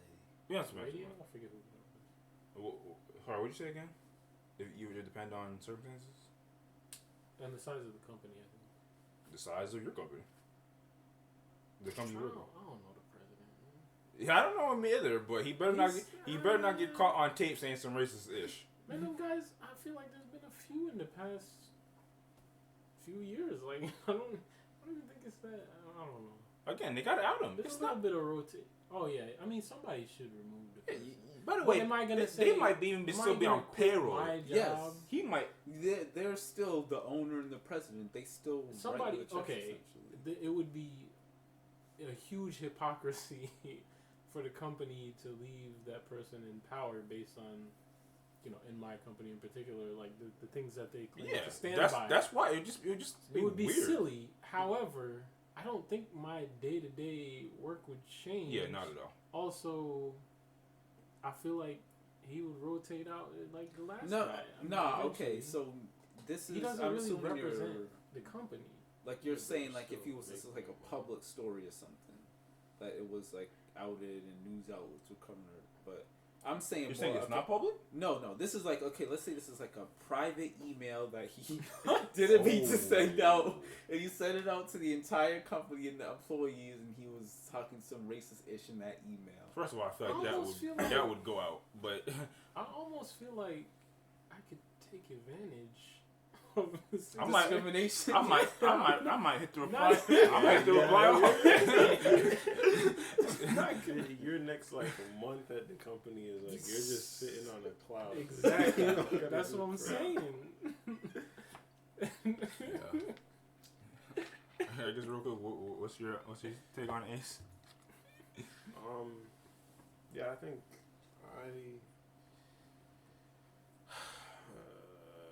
I'd probably leave. If it was a situation like that, the email got out. But at the same time, like Wes was saying, where I work is very much non-discriminatory, like very vocal about it. So the person wouldn't be in. It just doesn't even make like what company. All the companies when some scandal goes on, somebody gets removed, even if it's not the guys. Like if they put out an ad that looks too little suspect, they boot somebody out. So if you're the president or the seat or whoever's in charge is on tape, is in 4K saying something, it wouldn't even make sense for that company to say, yeah, he's going to have to do some training. That wouldn't even make any sense. But obviously we got a little ways from the actual story. Salute to the homegirl, I guess is the moral of the story. My sick brain. I want to know what that GoFundMe was for. Because if all she needed was $2,500, it was probably more than that. Well, actually, I don't know. I don't want to say that. I don't know. I mean, maybe she just lost her job. $2,500 gets the job done. Maybe not her full thing, but I need to make my next rent. Yeah, exactly. If you put up a GoFundMe for rent for 2 months, yeah, people be doing that. People be putting on GoFundMe like 100. Yeah, I know. I know a person that's made a GoFundMe for 100. Did you contribute? No, I did not. Yo, you are all right. Next, let's come on. We're doing good on time. Let's fill that up real quick. I'm telling you, when I'm eating, I'm gonna be. I mean, if you're cruising for $100 GoFundMe, that's okay. I also like to add the qualifier. It was for a pretty stupid reason they listed under it too. So I saw that and I was like, if they said like something serious, like, oh, I can't make my next payment, yeah, I would have gave it to him. Not in if your next payment is $100 and you can't make that, I don't know if you should have that payment. Some people be struggling. I don't know. People are struggling. I'm not. You know what that reminds me of? Do y'all remember ads floating around where it's like you can get $100 just sent to you, or $75? It was some company that just sent you money, and their slogan was like, "If you need a couple dollars before payday." When was this? You mean like no, you're talking about J.G. Wentworth or something? No. He's talking about these people that they could give you the money from your check before you got the check or something. Yeah, that sounds like something like that. Yeah, I'm sure a lot of companies doing it, but there was an ad floating around like a couple. There's like apps and stuff. You can. Yeah, it's basically. It's like a loan. They pay you. No, it's not a loan or any. I don't know if they take a percentage. By the way, they say it wasn't a loan. Interest. They specifically say on the ad it wasn't a loan. Okay. No. It's your money. You're gonna get your paycheck, but you need to spend the money before you get your paycheck. You spend the money, your paycheck hits, and the money comes out. But there's got to be interest. I don't know how that company makes. What's the business? Because that's how they make the money. It's got to be not one. Either there's a little percentage they take off of it. This is what I'm guessing, or there's a bunch of ads in the app. I don't know. Like I don't know either. I don't know what their structure is. All I know that ad used to float around quite a bit. They're not and losing. Every time I thought, how they generate money? They're not losing money unless somebody loses their paycheck. Again, you get fired. Mm-hmm. Yeah, somebody. I mean, yeah, you probably I don't know how heard frequent about that it. would be. Oh my! Time? Don't you? No, hell no. Yeah. Wow, I didn't think about that. A lot of people got fired. Dang. I feel bad for whoever invested in that company. They might just say, "Hey, we can't get you this money." Even if you get fired, you still get that paycheck though. Anyway. They come after you though with like some type of credit collection agency. They wouldn't just sit there and let it. I wish I remember the name of it. I mean, if they get enough, yeah, probably. But I was gonna say, if they get enough customers and they have enough money coming in, then they can handle a few firings. I could easily. Yeah, if it's mass, if it's COVID. Yeah. Anyway, salute to whoever runs that business. Last but not last. Well, yeah, obviously time coming up. Last but not least, we'd also have to talk about the event that happened 4 weeks ago at this time, a month ago. Started in the start of 2021. Everyone was saying this is basically 2020 plus, because it's not much different from 2020. But the whole riots, riots at Capitol Hill. Sorry, that doesn't need any intro. We all know the story. We all know what went down, right? Mm-hmm. Good. Yeah. I mean, since we're not going to talk about. I'm not going to intro that a lot. What did y'all think about when that was popping off? I know everywhere from the timeline to my work group chat was talking about it, so there's no way y'all didn't see some of the jokes, some of the memes, or some of the something. I'm sure y'all see that one homegirl fall down from that wherever she was climbing up. You probably seen homeboy shucking and bucking with the Nancy Pelosi's stand or whatever. They were in there having a blast. I actually haven't seen any video. I just know of it. Must be nice to not know about what's happening in this. I didn't see too much. There was that mad funny video of like it was a mob and there was one black security guard and he kept trying to back him up. Yeah, I saw that. Oh my god! I saw the white woman. I saw the one of the about getting tear gas. Oh yeah, I saw that. Was it tear? Yeah, it was tear gas. Yeah, they made a whole remix of that. I should have had a couple of tweets and memes lined up. I wasn't posting everything because I don't. It was white people wild. I don't care. But there was some funny jokes. And yeah. Honestly, I mean, I looked at the headline, and then I just closed it. And but what about it? Was it y'all being silly? Was it the nature of what's happening, or is it just we're so used to nonsense? It just felt like nonsense. Yeah. Honestly, like if the story just happened and they were dealt with appropriately, I wouldn't have cared, honestly. But it's the fact that you had the videos of the police guards, the officers and the guards letting them pass the barrier, and them go wild, and nothing happened compared to what was happening to. One of the funniest things I said was like, I don't know if y'all remember, but back when some of the riots, because of more Black Lives Matter related things were happening, Trump tweeted like, when the looting starts, the shooting starts. Yeah. And somebody was like, where's the shooting? Because they were in there just they were in there having, like I said, they were in there having a blast.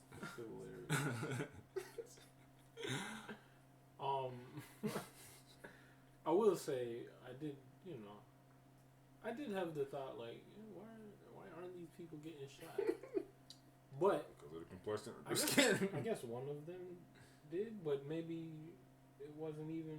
No, they didn't get. Somebody died. Yeah, there were. They talked a couple. That woman. I don't know her name. But I think they said somebody. Did they say somebody died of like a heart attack? Like there was some dumb death. Like it wasn't even really like they were getting. It definitely wasn't. It wasn't because of police armed forces. Right. Somebody might have shot themselves. I don't know what happened. I don't know. But yeah, I mean, you think some security, something going on. They were whole white devil terrorists. Like, there's no ways of learning around it. Yeah, I mean, like, that's the capital. Like, what do you, like? Man, imagine if it was some Middle Eastern. Exactly. Like, yo, they would have bombed that place. There would have been bombs. There would have been. War. This is not funny, but this is funny. They had the pictures of them helping the old white lady that was leaving. Like the cop had her on the arm and being all gentle. You know, for it would have looked like a Call of Duty game. Yeah. If it was some Black or Middle Eastern brothers in there. That is crazy. But anyway, so obviously everyone's heard about that by now. Like I said, months passed. I still see it. I still see like headlines floating around today about like they catching new people because everybody's face was on like 4K. Like, I don't know how those. I mean, because they're dumb, but I don't know how they thought they could just go back and work at Home Depot or wherever they work, and everything will be okay. No, you're going to jail. Living in a fantasy. And one of the stories that caught our attention is this story. I should actually look it up, but. And it raises a really interesting moral dilemma question. This story is from the New York Times. And, the headline reads, Son tipped off FBI about his father who's charged in Capitol riots. And a little, one of the first things to say is, I put my emotions behind me to do what I thought was right, said Jackson Riffett. I think that's what you said his name. Who, weeks before the siege, alerted the FBI that his father was planning something big. Wow. 2 days after the Capitol riot on January 6th, Jackson Riffitts, sorry, I'm saying listen, it is what it is. This guy's name is Guy W. Riffit, returned to his family home in Texas. He told his son he had stormed the Capitol according to the FBI affidavit. Then his father leveled the threat. If Jackson, 18, reported him to the police, he would have no choice but to do his duty for his country and to do what he had to do. This is the father and son, mind you. In interviews with investigators, Jackson Riffit and his father told him, "If you turn me in, you're a traitor." Traitor. So interesting. And you know what happens to traitors. Traitors get shot. Yo, this article, I'm reading for the first time. It's kind of wild. But again, this doesn't surprise me, the language, because we're talking about white devils. But he had already reported his father to the FBI. You're talking to me about... that's weeks before the riot. Dang, he had him. That's juicy. Call the FBI. Where's Barn? Like, I mean, I guess you can Google it, but is the FBI number readily available? That's what I'm wondering. He would always tell me he's going to do something big. The younger Mr. Riffit said in a phone interview on Saturday. I assumed he was going to do something big, but I didn't know what. Guy Riffit's wife told investigators after the riot that he was a member of the 3 Percenters. Okay. A far-right militia group, according to the affidavit. FBI agents found an AR-15 rifle and a pistol at his home. The elder, Mr. Riffett, told investigators that he had brought the pistol with him to Washington. Yeah, they were armed. Do you believe that? Jackson Riffett, I don't want to read this whole article. I'll read the last part.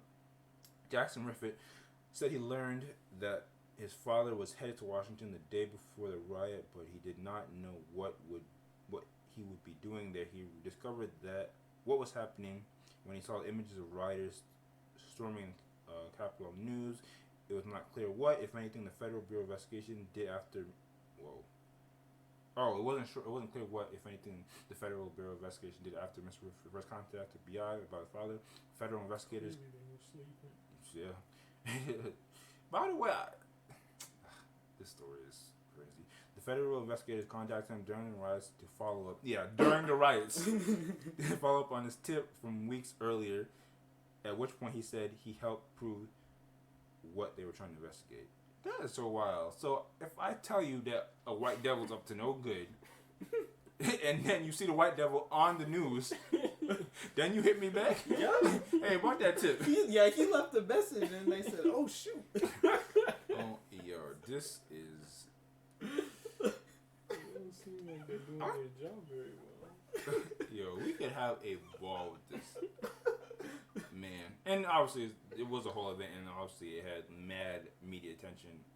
When I first saw the headline, I thought I was going to ask y'all, could y'all ever see y'all so turning y'all father in? I don't participate in this one because, my pops is in my life. But, yeah, what do y'all think of the story? You don't have to even answer that. What do y'all just think of the story? I don't know, it kind of reminds me of people like leaving their spouses because of their political affiliations. Like, I mean, from this story, it sounds more so like it's because the dad was absolutely wildin' and he threatened them to shoot him basically. That part is literally one of the most wild parts of the story. Yeah. Like that seemed like it was more so I can imagine this in like not maybe a parody show, but just some like show like it's like on SNL or something. Like, what we do to traders. I know you're my son, but traders get shot. All right, pops. Contact that big guy to the FBI about you. They got your whole ID. Yeah, like in this case, I can kind of see it given the whole like the threat, but if there's a lot of people that would do stuff like this just out of a sense of patriotism and being loyal to their country or whatever. And it reminds me of people who leave their spouses because, you voted for Trump, you voted for Biden or whatever.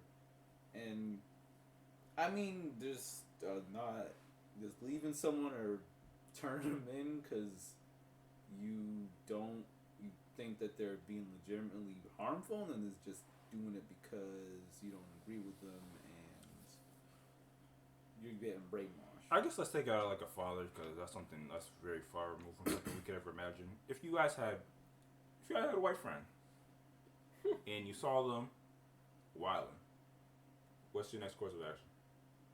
I'm not calling the FBI. I'm sorry.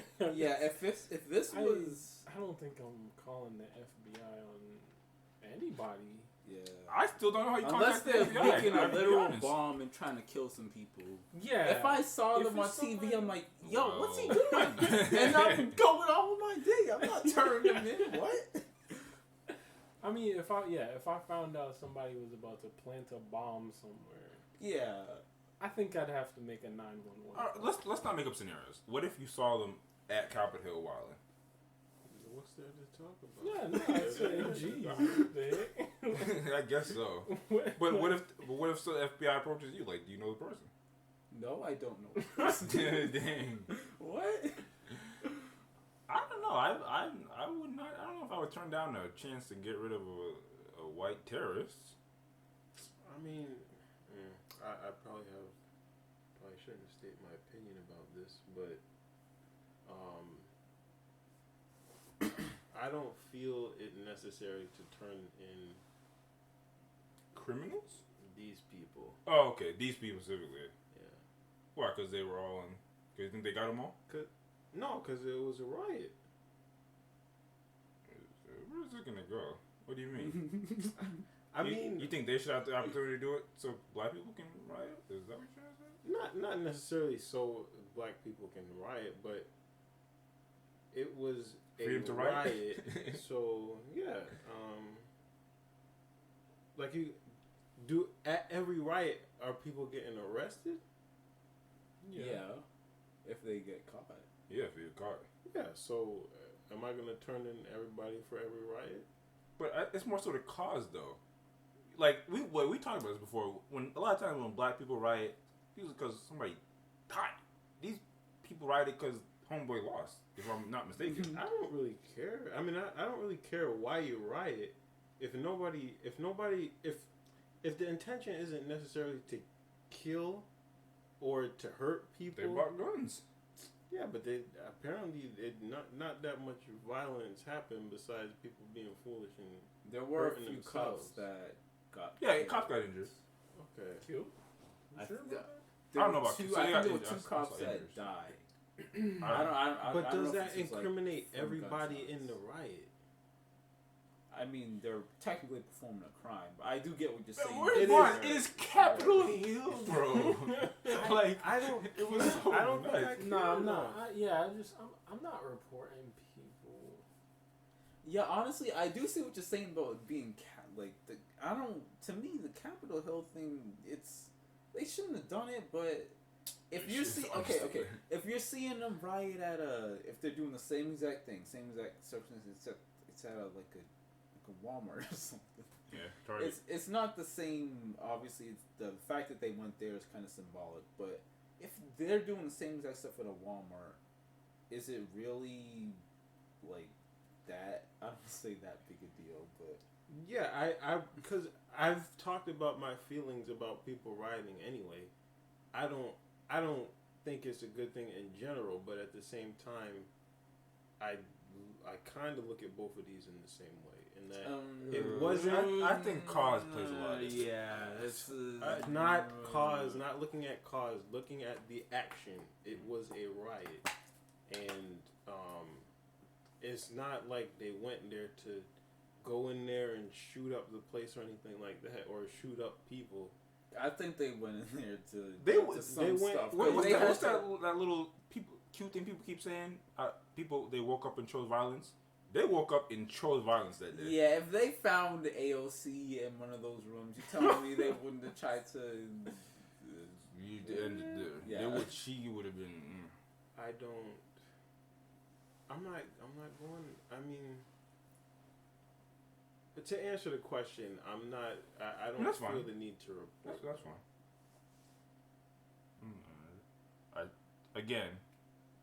I was more so trying to get y'all put yourself in this young brother situation, this young white boy situation.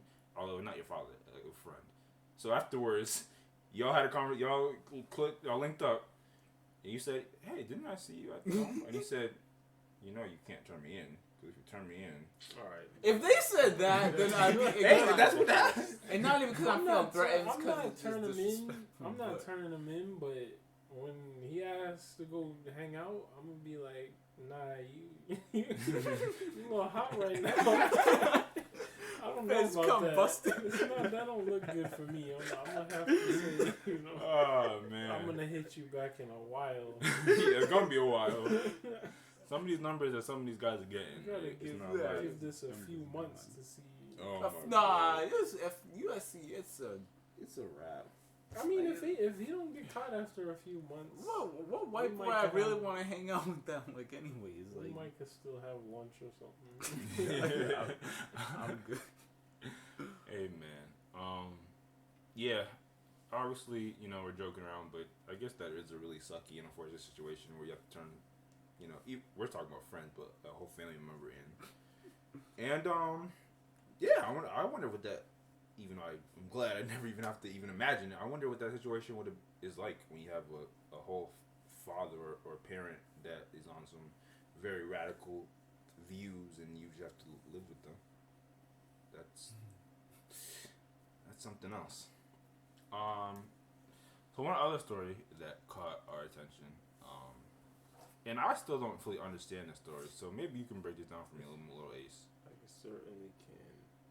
because we were talking about it a little beforehand, and as much as I be on Twitch, I'm not familiar with a lot of the Twitch, like, the jokes and memes. I just be in there enjoying my favorite Twitch streamers. So, this story out of Polygon, the headline reads, Twitch removes PogChamp emote after Star encourages further violence at Capitol Hill. The face behind the popular emote used social media to spur civil unrest. This guy's white? No, he's not. He looks Asian in the face. He is. PogChamp, one of the gaming culture's most prominent phases, has been removed from live streaming service Twitch. The company announced the decision was taken in light of the world's face fighting game. Oh, he's played fighting game? Main personality Ryan Gutierrez. Gutierrez. So he's Hispanic? Wait, what? I thought he was Asian. I'm just putting. That's really a Hispanic name. Yeah, that's all. Who utilized social media in Twitch words encouraged further violence after what took place in Capitol today. Following the violent takeover at Capitol Hill by Trump supporters and calls to impeach from major political figures, Gutierrez, you know me, I'm bad, asked his followers to continue the civil unrest that unfolded throughout January 6th. The personality invoked the name of a woman who died during the Trump supporter takeover, encouraging his followers to watch a video about her passing. And this is his actual tweet. He looks different in that. Yeah, that's because. Yeah, I didn't even realize that was him. I was so confused. I didn't realize what this story was actually about. Now I understand it completely. So he tweeted, "Will there be civil unrest for the woman who was executed inside of the Capitol today, or will the MAGA martyr die in vain?" Christ. The video. How did he get to be the PogChamp? Anyway, the video will be aired soon on Ban.video and the Resistance.video. And it sounds pretty awesome. Sounds gruesome. Oh, gruesome. This is my brain. Wait, so it sounds like he didn't even watch it. He did. Well, yeah. It sounds pretty There's gruesome. another tweet. In short order, many top gaming personalities announced that they were either banning the wide-eyed emote from their channel, if not asking. Oh my god, I'm just thinking of people talking about it on Twitch, and I didn't even really get what was happening. If not asking the platform itself, Twitch to take action against it. The charge was led by content creator Natasha Zombekill Zinda, a personality who has been vocal about the platform hate. I can already tell what she be on. So she reposted. So Twitch, due to this lovely statement, I think this PogChamp post. Sorry, I'm reading too much, guys. You guys can help me. I think this PogChamp emote needs to be removed, and so on and so forth. It seemed like Twitch hopped on it and they got him out of her. Wow, looking at that emo, I would have never thought this guy would have been a whole bigot. For the uninitiated, what is an emo? It's you know what an emoji is. It's like an emoji that you use to react. Yeah, it's an emoji. But in this case, this is the emoji. I think people like Discord. I think people usually used it when like you did something. Looks like an emoji. You did something incredible. It's stylized. It's literally this picture. It looks like a sticker. We'll show this whole thing. Okay. I'll show this whole thing. So another famous one or popular one is Kappa. Yeah, I kind of know that one. What is that? I probably know if I saw it. But I don't know. Listen, we're not. It's fine. The moral of the story is, this guy who you would think is just a gamer, that apparently was on some whole bigot shenanigans. Yeah, you can't pick Kappa. And he got banned. It's so crazy. I never knew the face behind that emote, that meme. But I never in a million years would have thought that was what type of time he was on. I guess if anything from the story, I definitely gathered that companies are definitely getting people out of here that were in any shape or form involved with any of the Capitol riots or any of the energy behind it, which I guess is a good thing. I definitely saw like mad headlines about how like Twitter and Facebook, which again this is maybe kind of bleeding into one day we have to have a nice deep dive about censorship. But if you were on some type of, we're gonna do this again to show that we mean business, or any type of, if you put out any type of post that indicated that you were either involved with it or wants to be involved with the continuation of it, I definitely saw some articles about people getting banned and banned from these social medias. So I mean, people are definitely taking it serious. Again, we're kind of removed from. I literally didn't know who that guy was before today, but y'all, without going too deep into censorship, do y'all think this is a legit move? So I will say. Oh yeah, you have to break it down here because I'm just talking. Yeah, so there's kind of two parts to it. Obviously, there's the story itself. I actually used to watch this dude. You are giving it up today. He played Street Fighter 2, or actually, I think he's most famous for his talent in Street Fighter Third Strike. Did he make that face one day after winning something, or no? There was a lot of like fighting game live streaming on Twitch that was pretty popular early on, and I think that was from one of the live stream he did with Mike Ross. I know Mike Ross. Yeah, and I think it was one of their live streams he made that face, and it became like basically the emote you would use whenever something mad hype was happening. You put mad ones of those in the chat. And people even say now, the name of the emote, they call it PogChamp. To be honest, I'm not sure why, but you'll hear people say like, "Oh, that was mad Pog" or Pog. Poggers. Like that. That all comes from this emote. Dang, Twitch history. You won't learn anywhere besides here. Yeah, but I used to watch him and Mike Ross do this show, Excellent Adventures, where they would play Street Fighter 4 with. Usually they had a guest on, and it was a mad good like show. I think it was like half hour usually most of the episodes. They would go online and sometimes take L's. It's just mad good show to watch. Him and Mike Ross had good back and forth. Mike Ross is a mad funny personality, so it was mad dope. So it's just crazy to see this dude come back into the. So somebody that actually is familiar with this guy and used to watch him, did he ever give any indication that he was on this type of time? No, not at all. I'm not surprised. Like it seems like people have become more radicalized in the last 4 years or so, and I haven't. We need to talk about that. I haven't really kept up with him or Mike Ross or Street Fighters in probably 5 years or more. Street Fighter's trash, but that's Street Fighter is not trash for another day. Anyway. But back in the day, there was definitely no indication that he was far right or anything like that. And I said I definitely think that there's a lot more radicalization that has happened over the last 4 years than and maybe even more recent too, like last 2 years maybe. Than 2060, I think something switching people's brains, but it's fine. I don't know if there's really much to talk about with this. I guess maybe this kind of falls in, even though this guy seemed like he was always destined to fail. For me, what I get from this, and maybe no one else would, but never be too attached to your favorite personality, because you never know what type of energy they really be on. I'm sure this guy literally, he probably was. He obviously was mad influential, but probably had mad followers, mad subscribers, and that whole community is just, I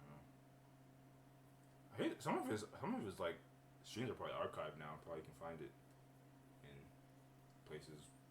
Maybe people are going back and rewatching and just find all the nitty gritty things about it. That's crazy. Like I would still go back and watch some Excellent Adventures and. I'm talking about his more recent stuff. Oh, if he's I don't know when he. He has like, He's That's wild if he's radical and playing Street Fighter. Like that's an interesting balance. Yeah, actually, I recently before this happened, I watched one of his videos, but I don't know how old it was. I'm pretty sure it was pretty recent, where he was trying to I think he was trying to kind of get back into streaming, and he was cause one thing he used to do was train people. To get them good at Street Fighter? Yeah, that's lit. He Y'all need that for Smash. Tutorial video. Even though you whoop my ass. But yeah, I think he fell off and DD's he was trying to get back into the mainstream, or not necessarily the mainstream, but back into streaming and build up a platform again. I guess the question, and I don't want to spend too much time on this. We're actually starting to hit that mark, but if y'all, I mean, and y'all don't really have like, I feel like I'm the person that probably follows most people the closest, but if y'all had a content creator that y'all liked the content, I don't want to start giving up all the content that y'all particularly like. If it was a jazz musician, when you saw him play, it was just fire jazz, but then you go to his Twitter and you see he's far right, and I don't want to make far right seem like they're the worst people out there, but he's on some other type of time. Would you still indulge, or can you keep that separate? I don't think I care. Even if you know he's wildin'? Not. Yeah, this particular situation isn't. I mean, it's obviously not as bad as it could have been as far as what he could be supporting. I mean, obviously, like inciting violence for pretty much any reason is kind of like how can I get behind that? But at the same time, I don't know, like, I don't know. I mean, it makes him complex. Dumb. Yeah.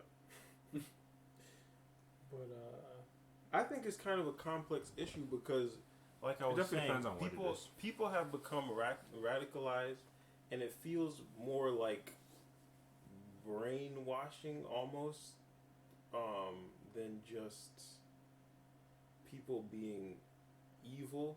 So I think I can feel more sympathy. Yeah, I would probably say sympathy. It is. You do kind of look at some of these people and like, it's not.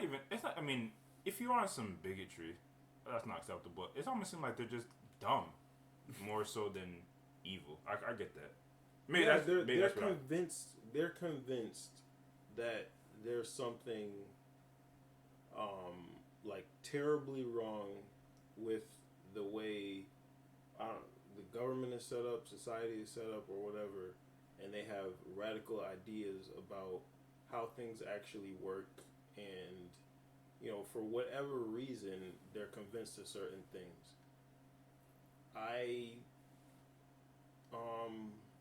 Like I said, I can sympathize with that because I can understand people being brainwashed with different ideas. Just because there's so much information out there, there's so much things that you can watch and become, start to build ideas about, and it's very difficult to say. And it's biased information a lot of times. Yeah, but it's difficult to have like a full argument against, and a lot of it is like self-reinforcing, where you can't. It's hard to argue against because the more, the more somebody argues against something, or the more they don't speak about it, it almost reinforces the idea that the opinion or whatever is trying to be suppressed. So it's just like it's a crazy situation, and yeah, like I said, I can sympathize with it more than just somebody being a straight up like I don't see him as a racist, because I nothing that he said has been anything like racist or anything like that. He's talked about all the tweets. I mean, even these tweets are again, they're inciting violence. Yeah, but they are. It's not. We're not racism. That is debatable, but evil. I mean, I don't like some evil around. This is some terrorist ish. Okay. Yeah. It's not acceptable. It's just. He's the antagonist right now. Yes, but these people think that they are patriots. That's a good way to put it. That's where this thing. They think they're patriots. Yeah. They think like this is like the Revolutionary War type, or a Civil War. That's kind of scary. Yeah, and the whole reason that the riots were incited was because Trump had a speech on the day of the riots, and it was basically saying election was BS. Are we gonna let them get away with this? And right. People took that as that's why Homeboy got banned from do Twitter. something about it. Right. Which is kind of a topic of its own, going back to suppression and stuff like that. Anyway, I think we all kind of understand your point. Some of these people may not have the intention to be evil. Again, brainwashing is kind of a key word here. There's mad things we can talk about when it comes to this entire topic. For some reason, I want to add that. Oh, sorry. I was just gonna say he's talked about the vaccine too, and like, not necessarily conspiracy theories, but saying that. Well, yeah, this is one thing he said. He said this on stream was that, or he was asked if he thinks people should get the vaccine. This is recent.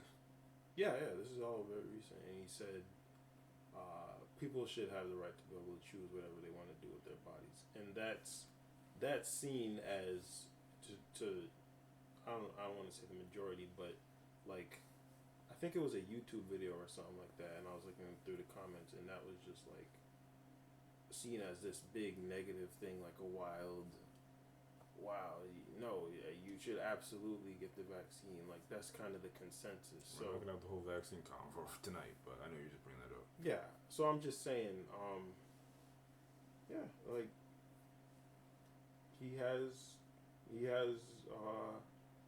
some points that we could all, or that logically person should be able to agree with. Exactly.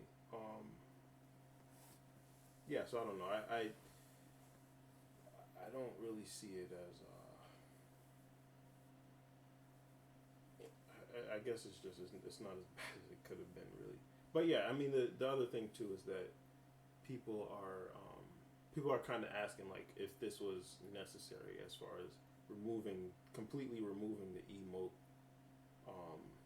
or him being the face of. That's true. Could they have banned him but left the emote? Yeah, and I don't know if they banned him specifically. The point is that they got rid of the emote. I'm sure they probably can't ban to his account. Yeah, they said it in the article. I feel like it wasn't from that tweet from that chick. Then if no one brought it up, they would just kind of skirt by and.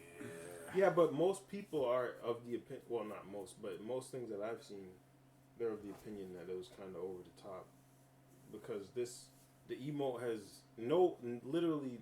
Well, I think most people don't know. The emote's from the mad years ago. Yeah, it's it has nothing like to do 2011. It has nothing to do with anything. It's literally him being hyped for something. Nobody knows who Gutex is anymore. The emote is bigger than him. Yeah, exactly, 100%. So people are kind of saying, or were anyway, that this was over the top. I guess real quick, what's your take on it?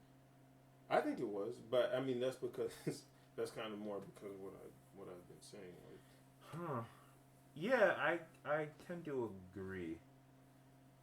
I wonder if it's because of the way the internet would have used it. Like there would have been people that continue to just use it as this is hype, but some people could have been using it to show support. I don't think so. I think it would just continue. And did you see some of the aftermath for when simp and other words got banned? People continue to use those words. I kind of more out of spite, but yeah. But I'm saying if they never banned it, then I think it would have just been used as banning it makes it worse, bringing more attention to it. Well, I do see that Twitch had to do something. I mean, it's Twitch. They could have just banned him, but he's probably not so active. It's still the emote. Like somebody would have said, "Wow, you didn't get rid of Yeah, I think you're right. It's just because somebody with a loud enough voice brought it to their attention, which that kind of gets back to. I don't know if that homegirl is left, and the other thing I want to clear, because this, may or may not be seen by people. We don't care about left or right. We don't care if you're far right or far left. We don't care. Off the bat, I'm gonna speak for myself. I don't like labels at all, and I definitely don't like labels like that. If you feel so compelled to be on either side of the fence, have a blast. Just don't do anything harmful to anybody else. Just want to make that abundantly clear. I don't know if homegirl was left leaning, but kind of that sounds like a left leaning tweet to me. Sounds like we're turning to a political podcast, but hey man, you can if you think it is, then you don't have to watch. But either way, salute to. I don't know if this is a lot of these stories that really have been. Salute to Mike Rocks. Mike Rocks. Salute Mike Rocks. You deserve a salute. Fair enough. And yeah. Hey man, you learn something new every day. With that, we didn't do too bad because now we just have music. So let's start booting up music, and we'll start cooking that stuff.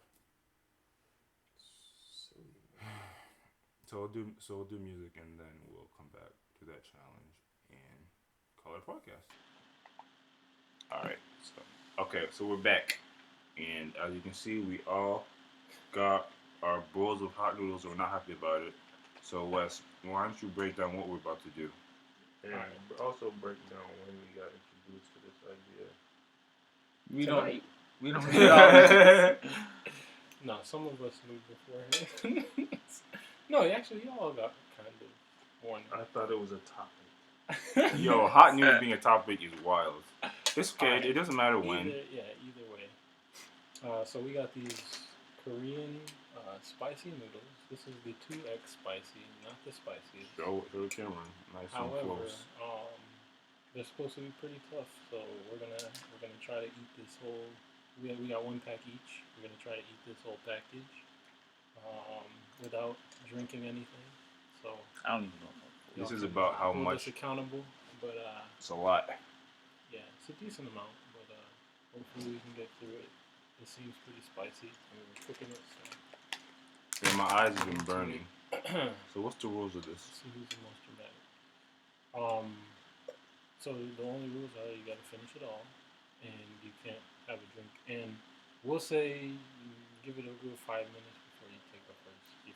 All right, I'm probably not finished. So let me get a timer. And obviously, if you don't finish, you don't succeed. Wait, we need a prize. We can't just be doing it. Right.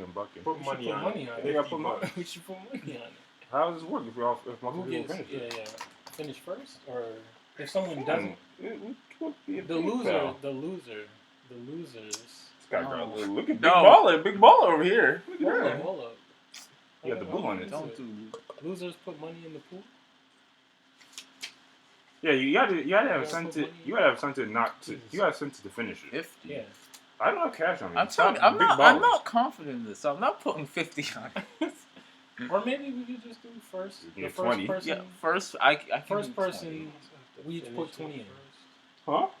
First, everybody puts 20 in. The first person. Yeah, you gotta. First person does it. First person to. I feel like it does have to be. And do their 5. We didn't think about this beforehand. Because this is gonna end up being a contest. We should do loser then. So loser gives up how much? Somebody got to go to everybody who wins. Jesus. We all put in 20. That's we all put in 20, and loser loses their 20. Yeah, and then where's it go to? Where's the 20? And then it depends on who finished first. So the loser's 20 gets split between the winners. Yeah. Oh, that makes sense. So everybody puts 10 for the winner, and then 5 each. I guess we have 20. But what if everybody finishes? Then who gets it? Then you go. It gets. Oh yeah, actually. Goes first? It gets redistributed based on who finishes first. So if I don't know how that would divide 4 ways, but I guess like the person that finished first would maybe get 40, and you split the remainder between everybody else. Alright, I guess we just all put in 20 and figure it out. I don't got cash on me.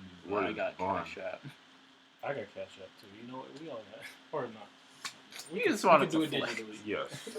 We are putting money on this, though. Okay, it's been 5 minutes since we started recording. Can we start this I challenge? don't have that much. Wait, I gotta put the timer on. We don't need No, the we timer don't need the until timer someone yet. finishes. Once someone finishes, yeah, but like prep a timer. But Why do we not need a timer? It doesn't have to be 5 minutes. Oh, on the between dot. the Because 5 when minutes someone of drinking. finishes, Yeah, then you you got need you. 5 I minutes heard it. so Oh, get out your final words. You'll probably won't be talking much after this. Alright, are we good? yeah, can we start? We got to start at the same time. Okay. Okay, yes. So do a quick timer, Wes. Do a quick countdown. Yeah. 5. Can y'all put y'all forks down? Everybody. Oh my God. Shit, let me bless it. Jesus. You're kind of right. I'm praying. I've been praying. Jesus Christ.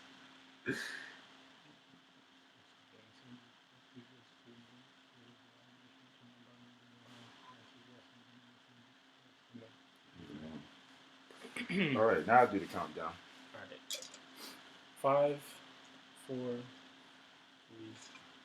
2, 1.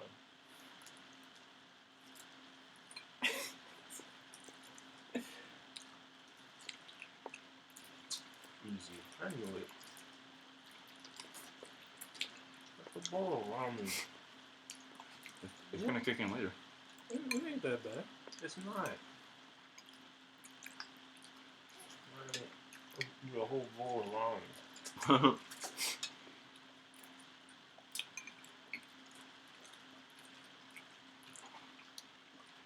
Yeah. I'm gonna eat it fast to get hiccups. I'm already struggling. Wow. You've been jiggling hiccups. You can't drink that water?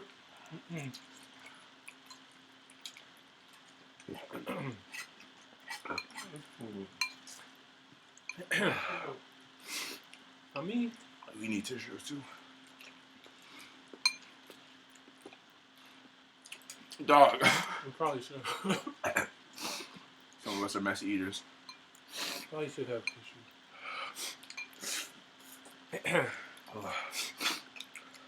Okay. I see what this is. It's too much ramen. You start kicking your ass after a while. My eyes. This is not fun. Dog, come on. It's not hard, it is my eyes. And I need tissue. I can't eat a brace to get a. This legitimately painful. You can't. Just because it has to be all up in your throat is annoying. Get something. Alright. This wasn't all thought out. I got this. I don't even have that much left. I am almost done, but.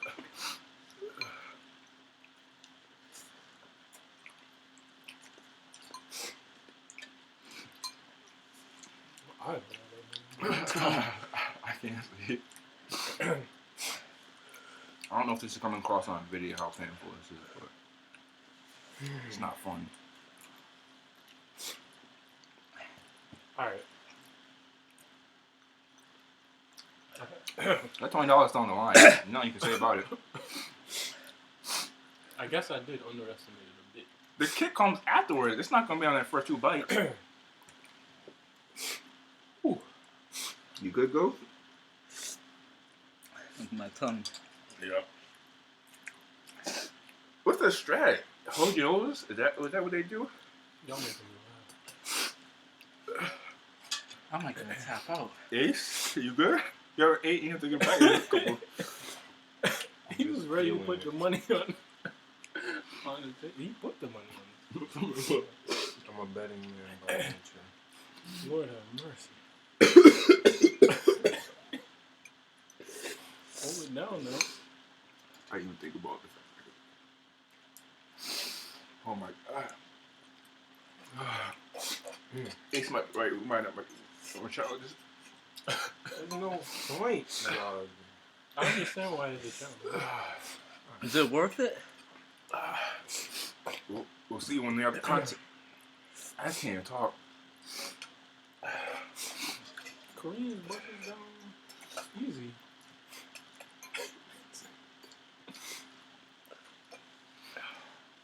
That is truly painful. The bottom of my mouth is numb. You can drink tap out. I don't think I can do this because of my tongue. Do you like cow's milk? In the fridge? Nope. Got that almond milk though. This is not that filling. I'm not really worried about not being able to finish because of the amount. Matter of fact, I might be the closest. Mm-hmm. Oh, dang. Mm-hmm. You got me. You might get top. I'm winning. Top spot.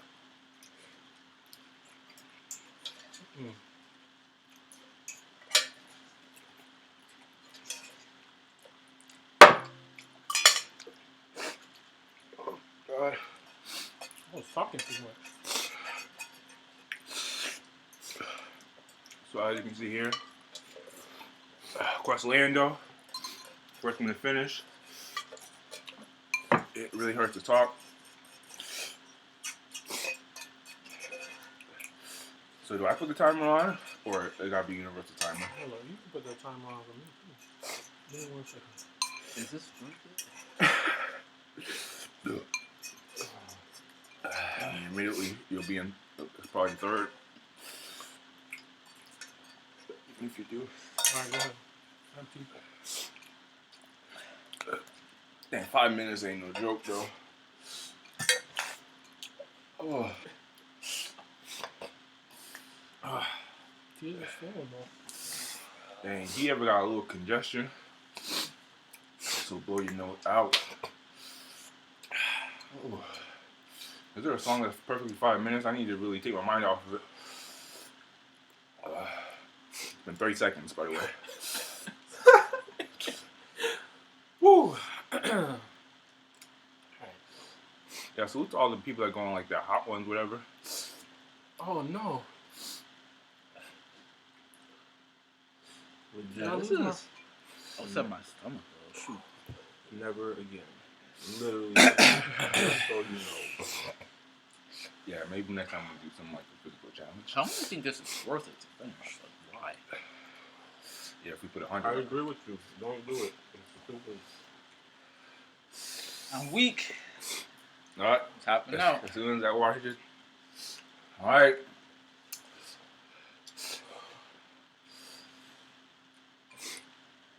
How bad does the tongue look? I don't know. I just need some water. It hurts to breathe. Ouch. Alright, you could probably wrap that thing.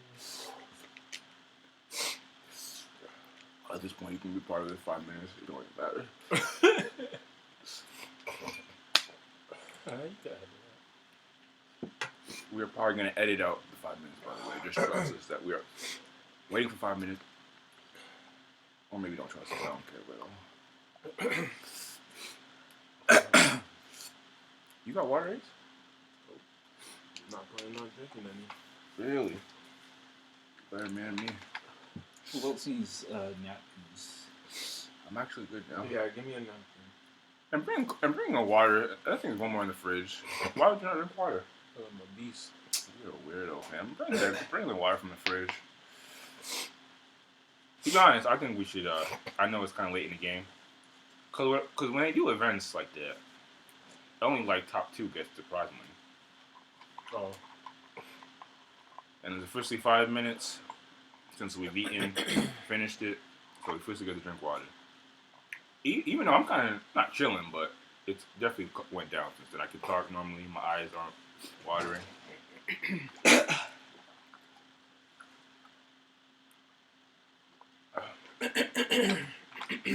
Yeah, I technically won this, but I don't. Really Oh, you drank. Oh. It's not really a victory. It's more so just I wanted to win. You were talking trash after the first 2 bites. Me? No, Michelle. Oh. You say nothing. So this is light work. That's how it typically goes. Anyway.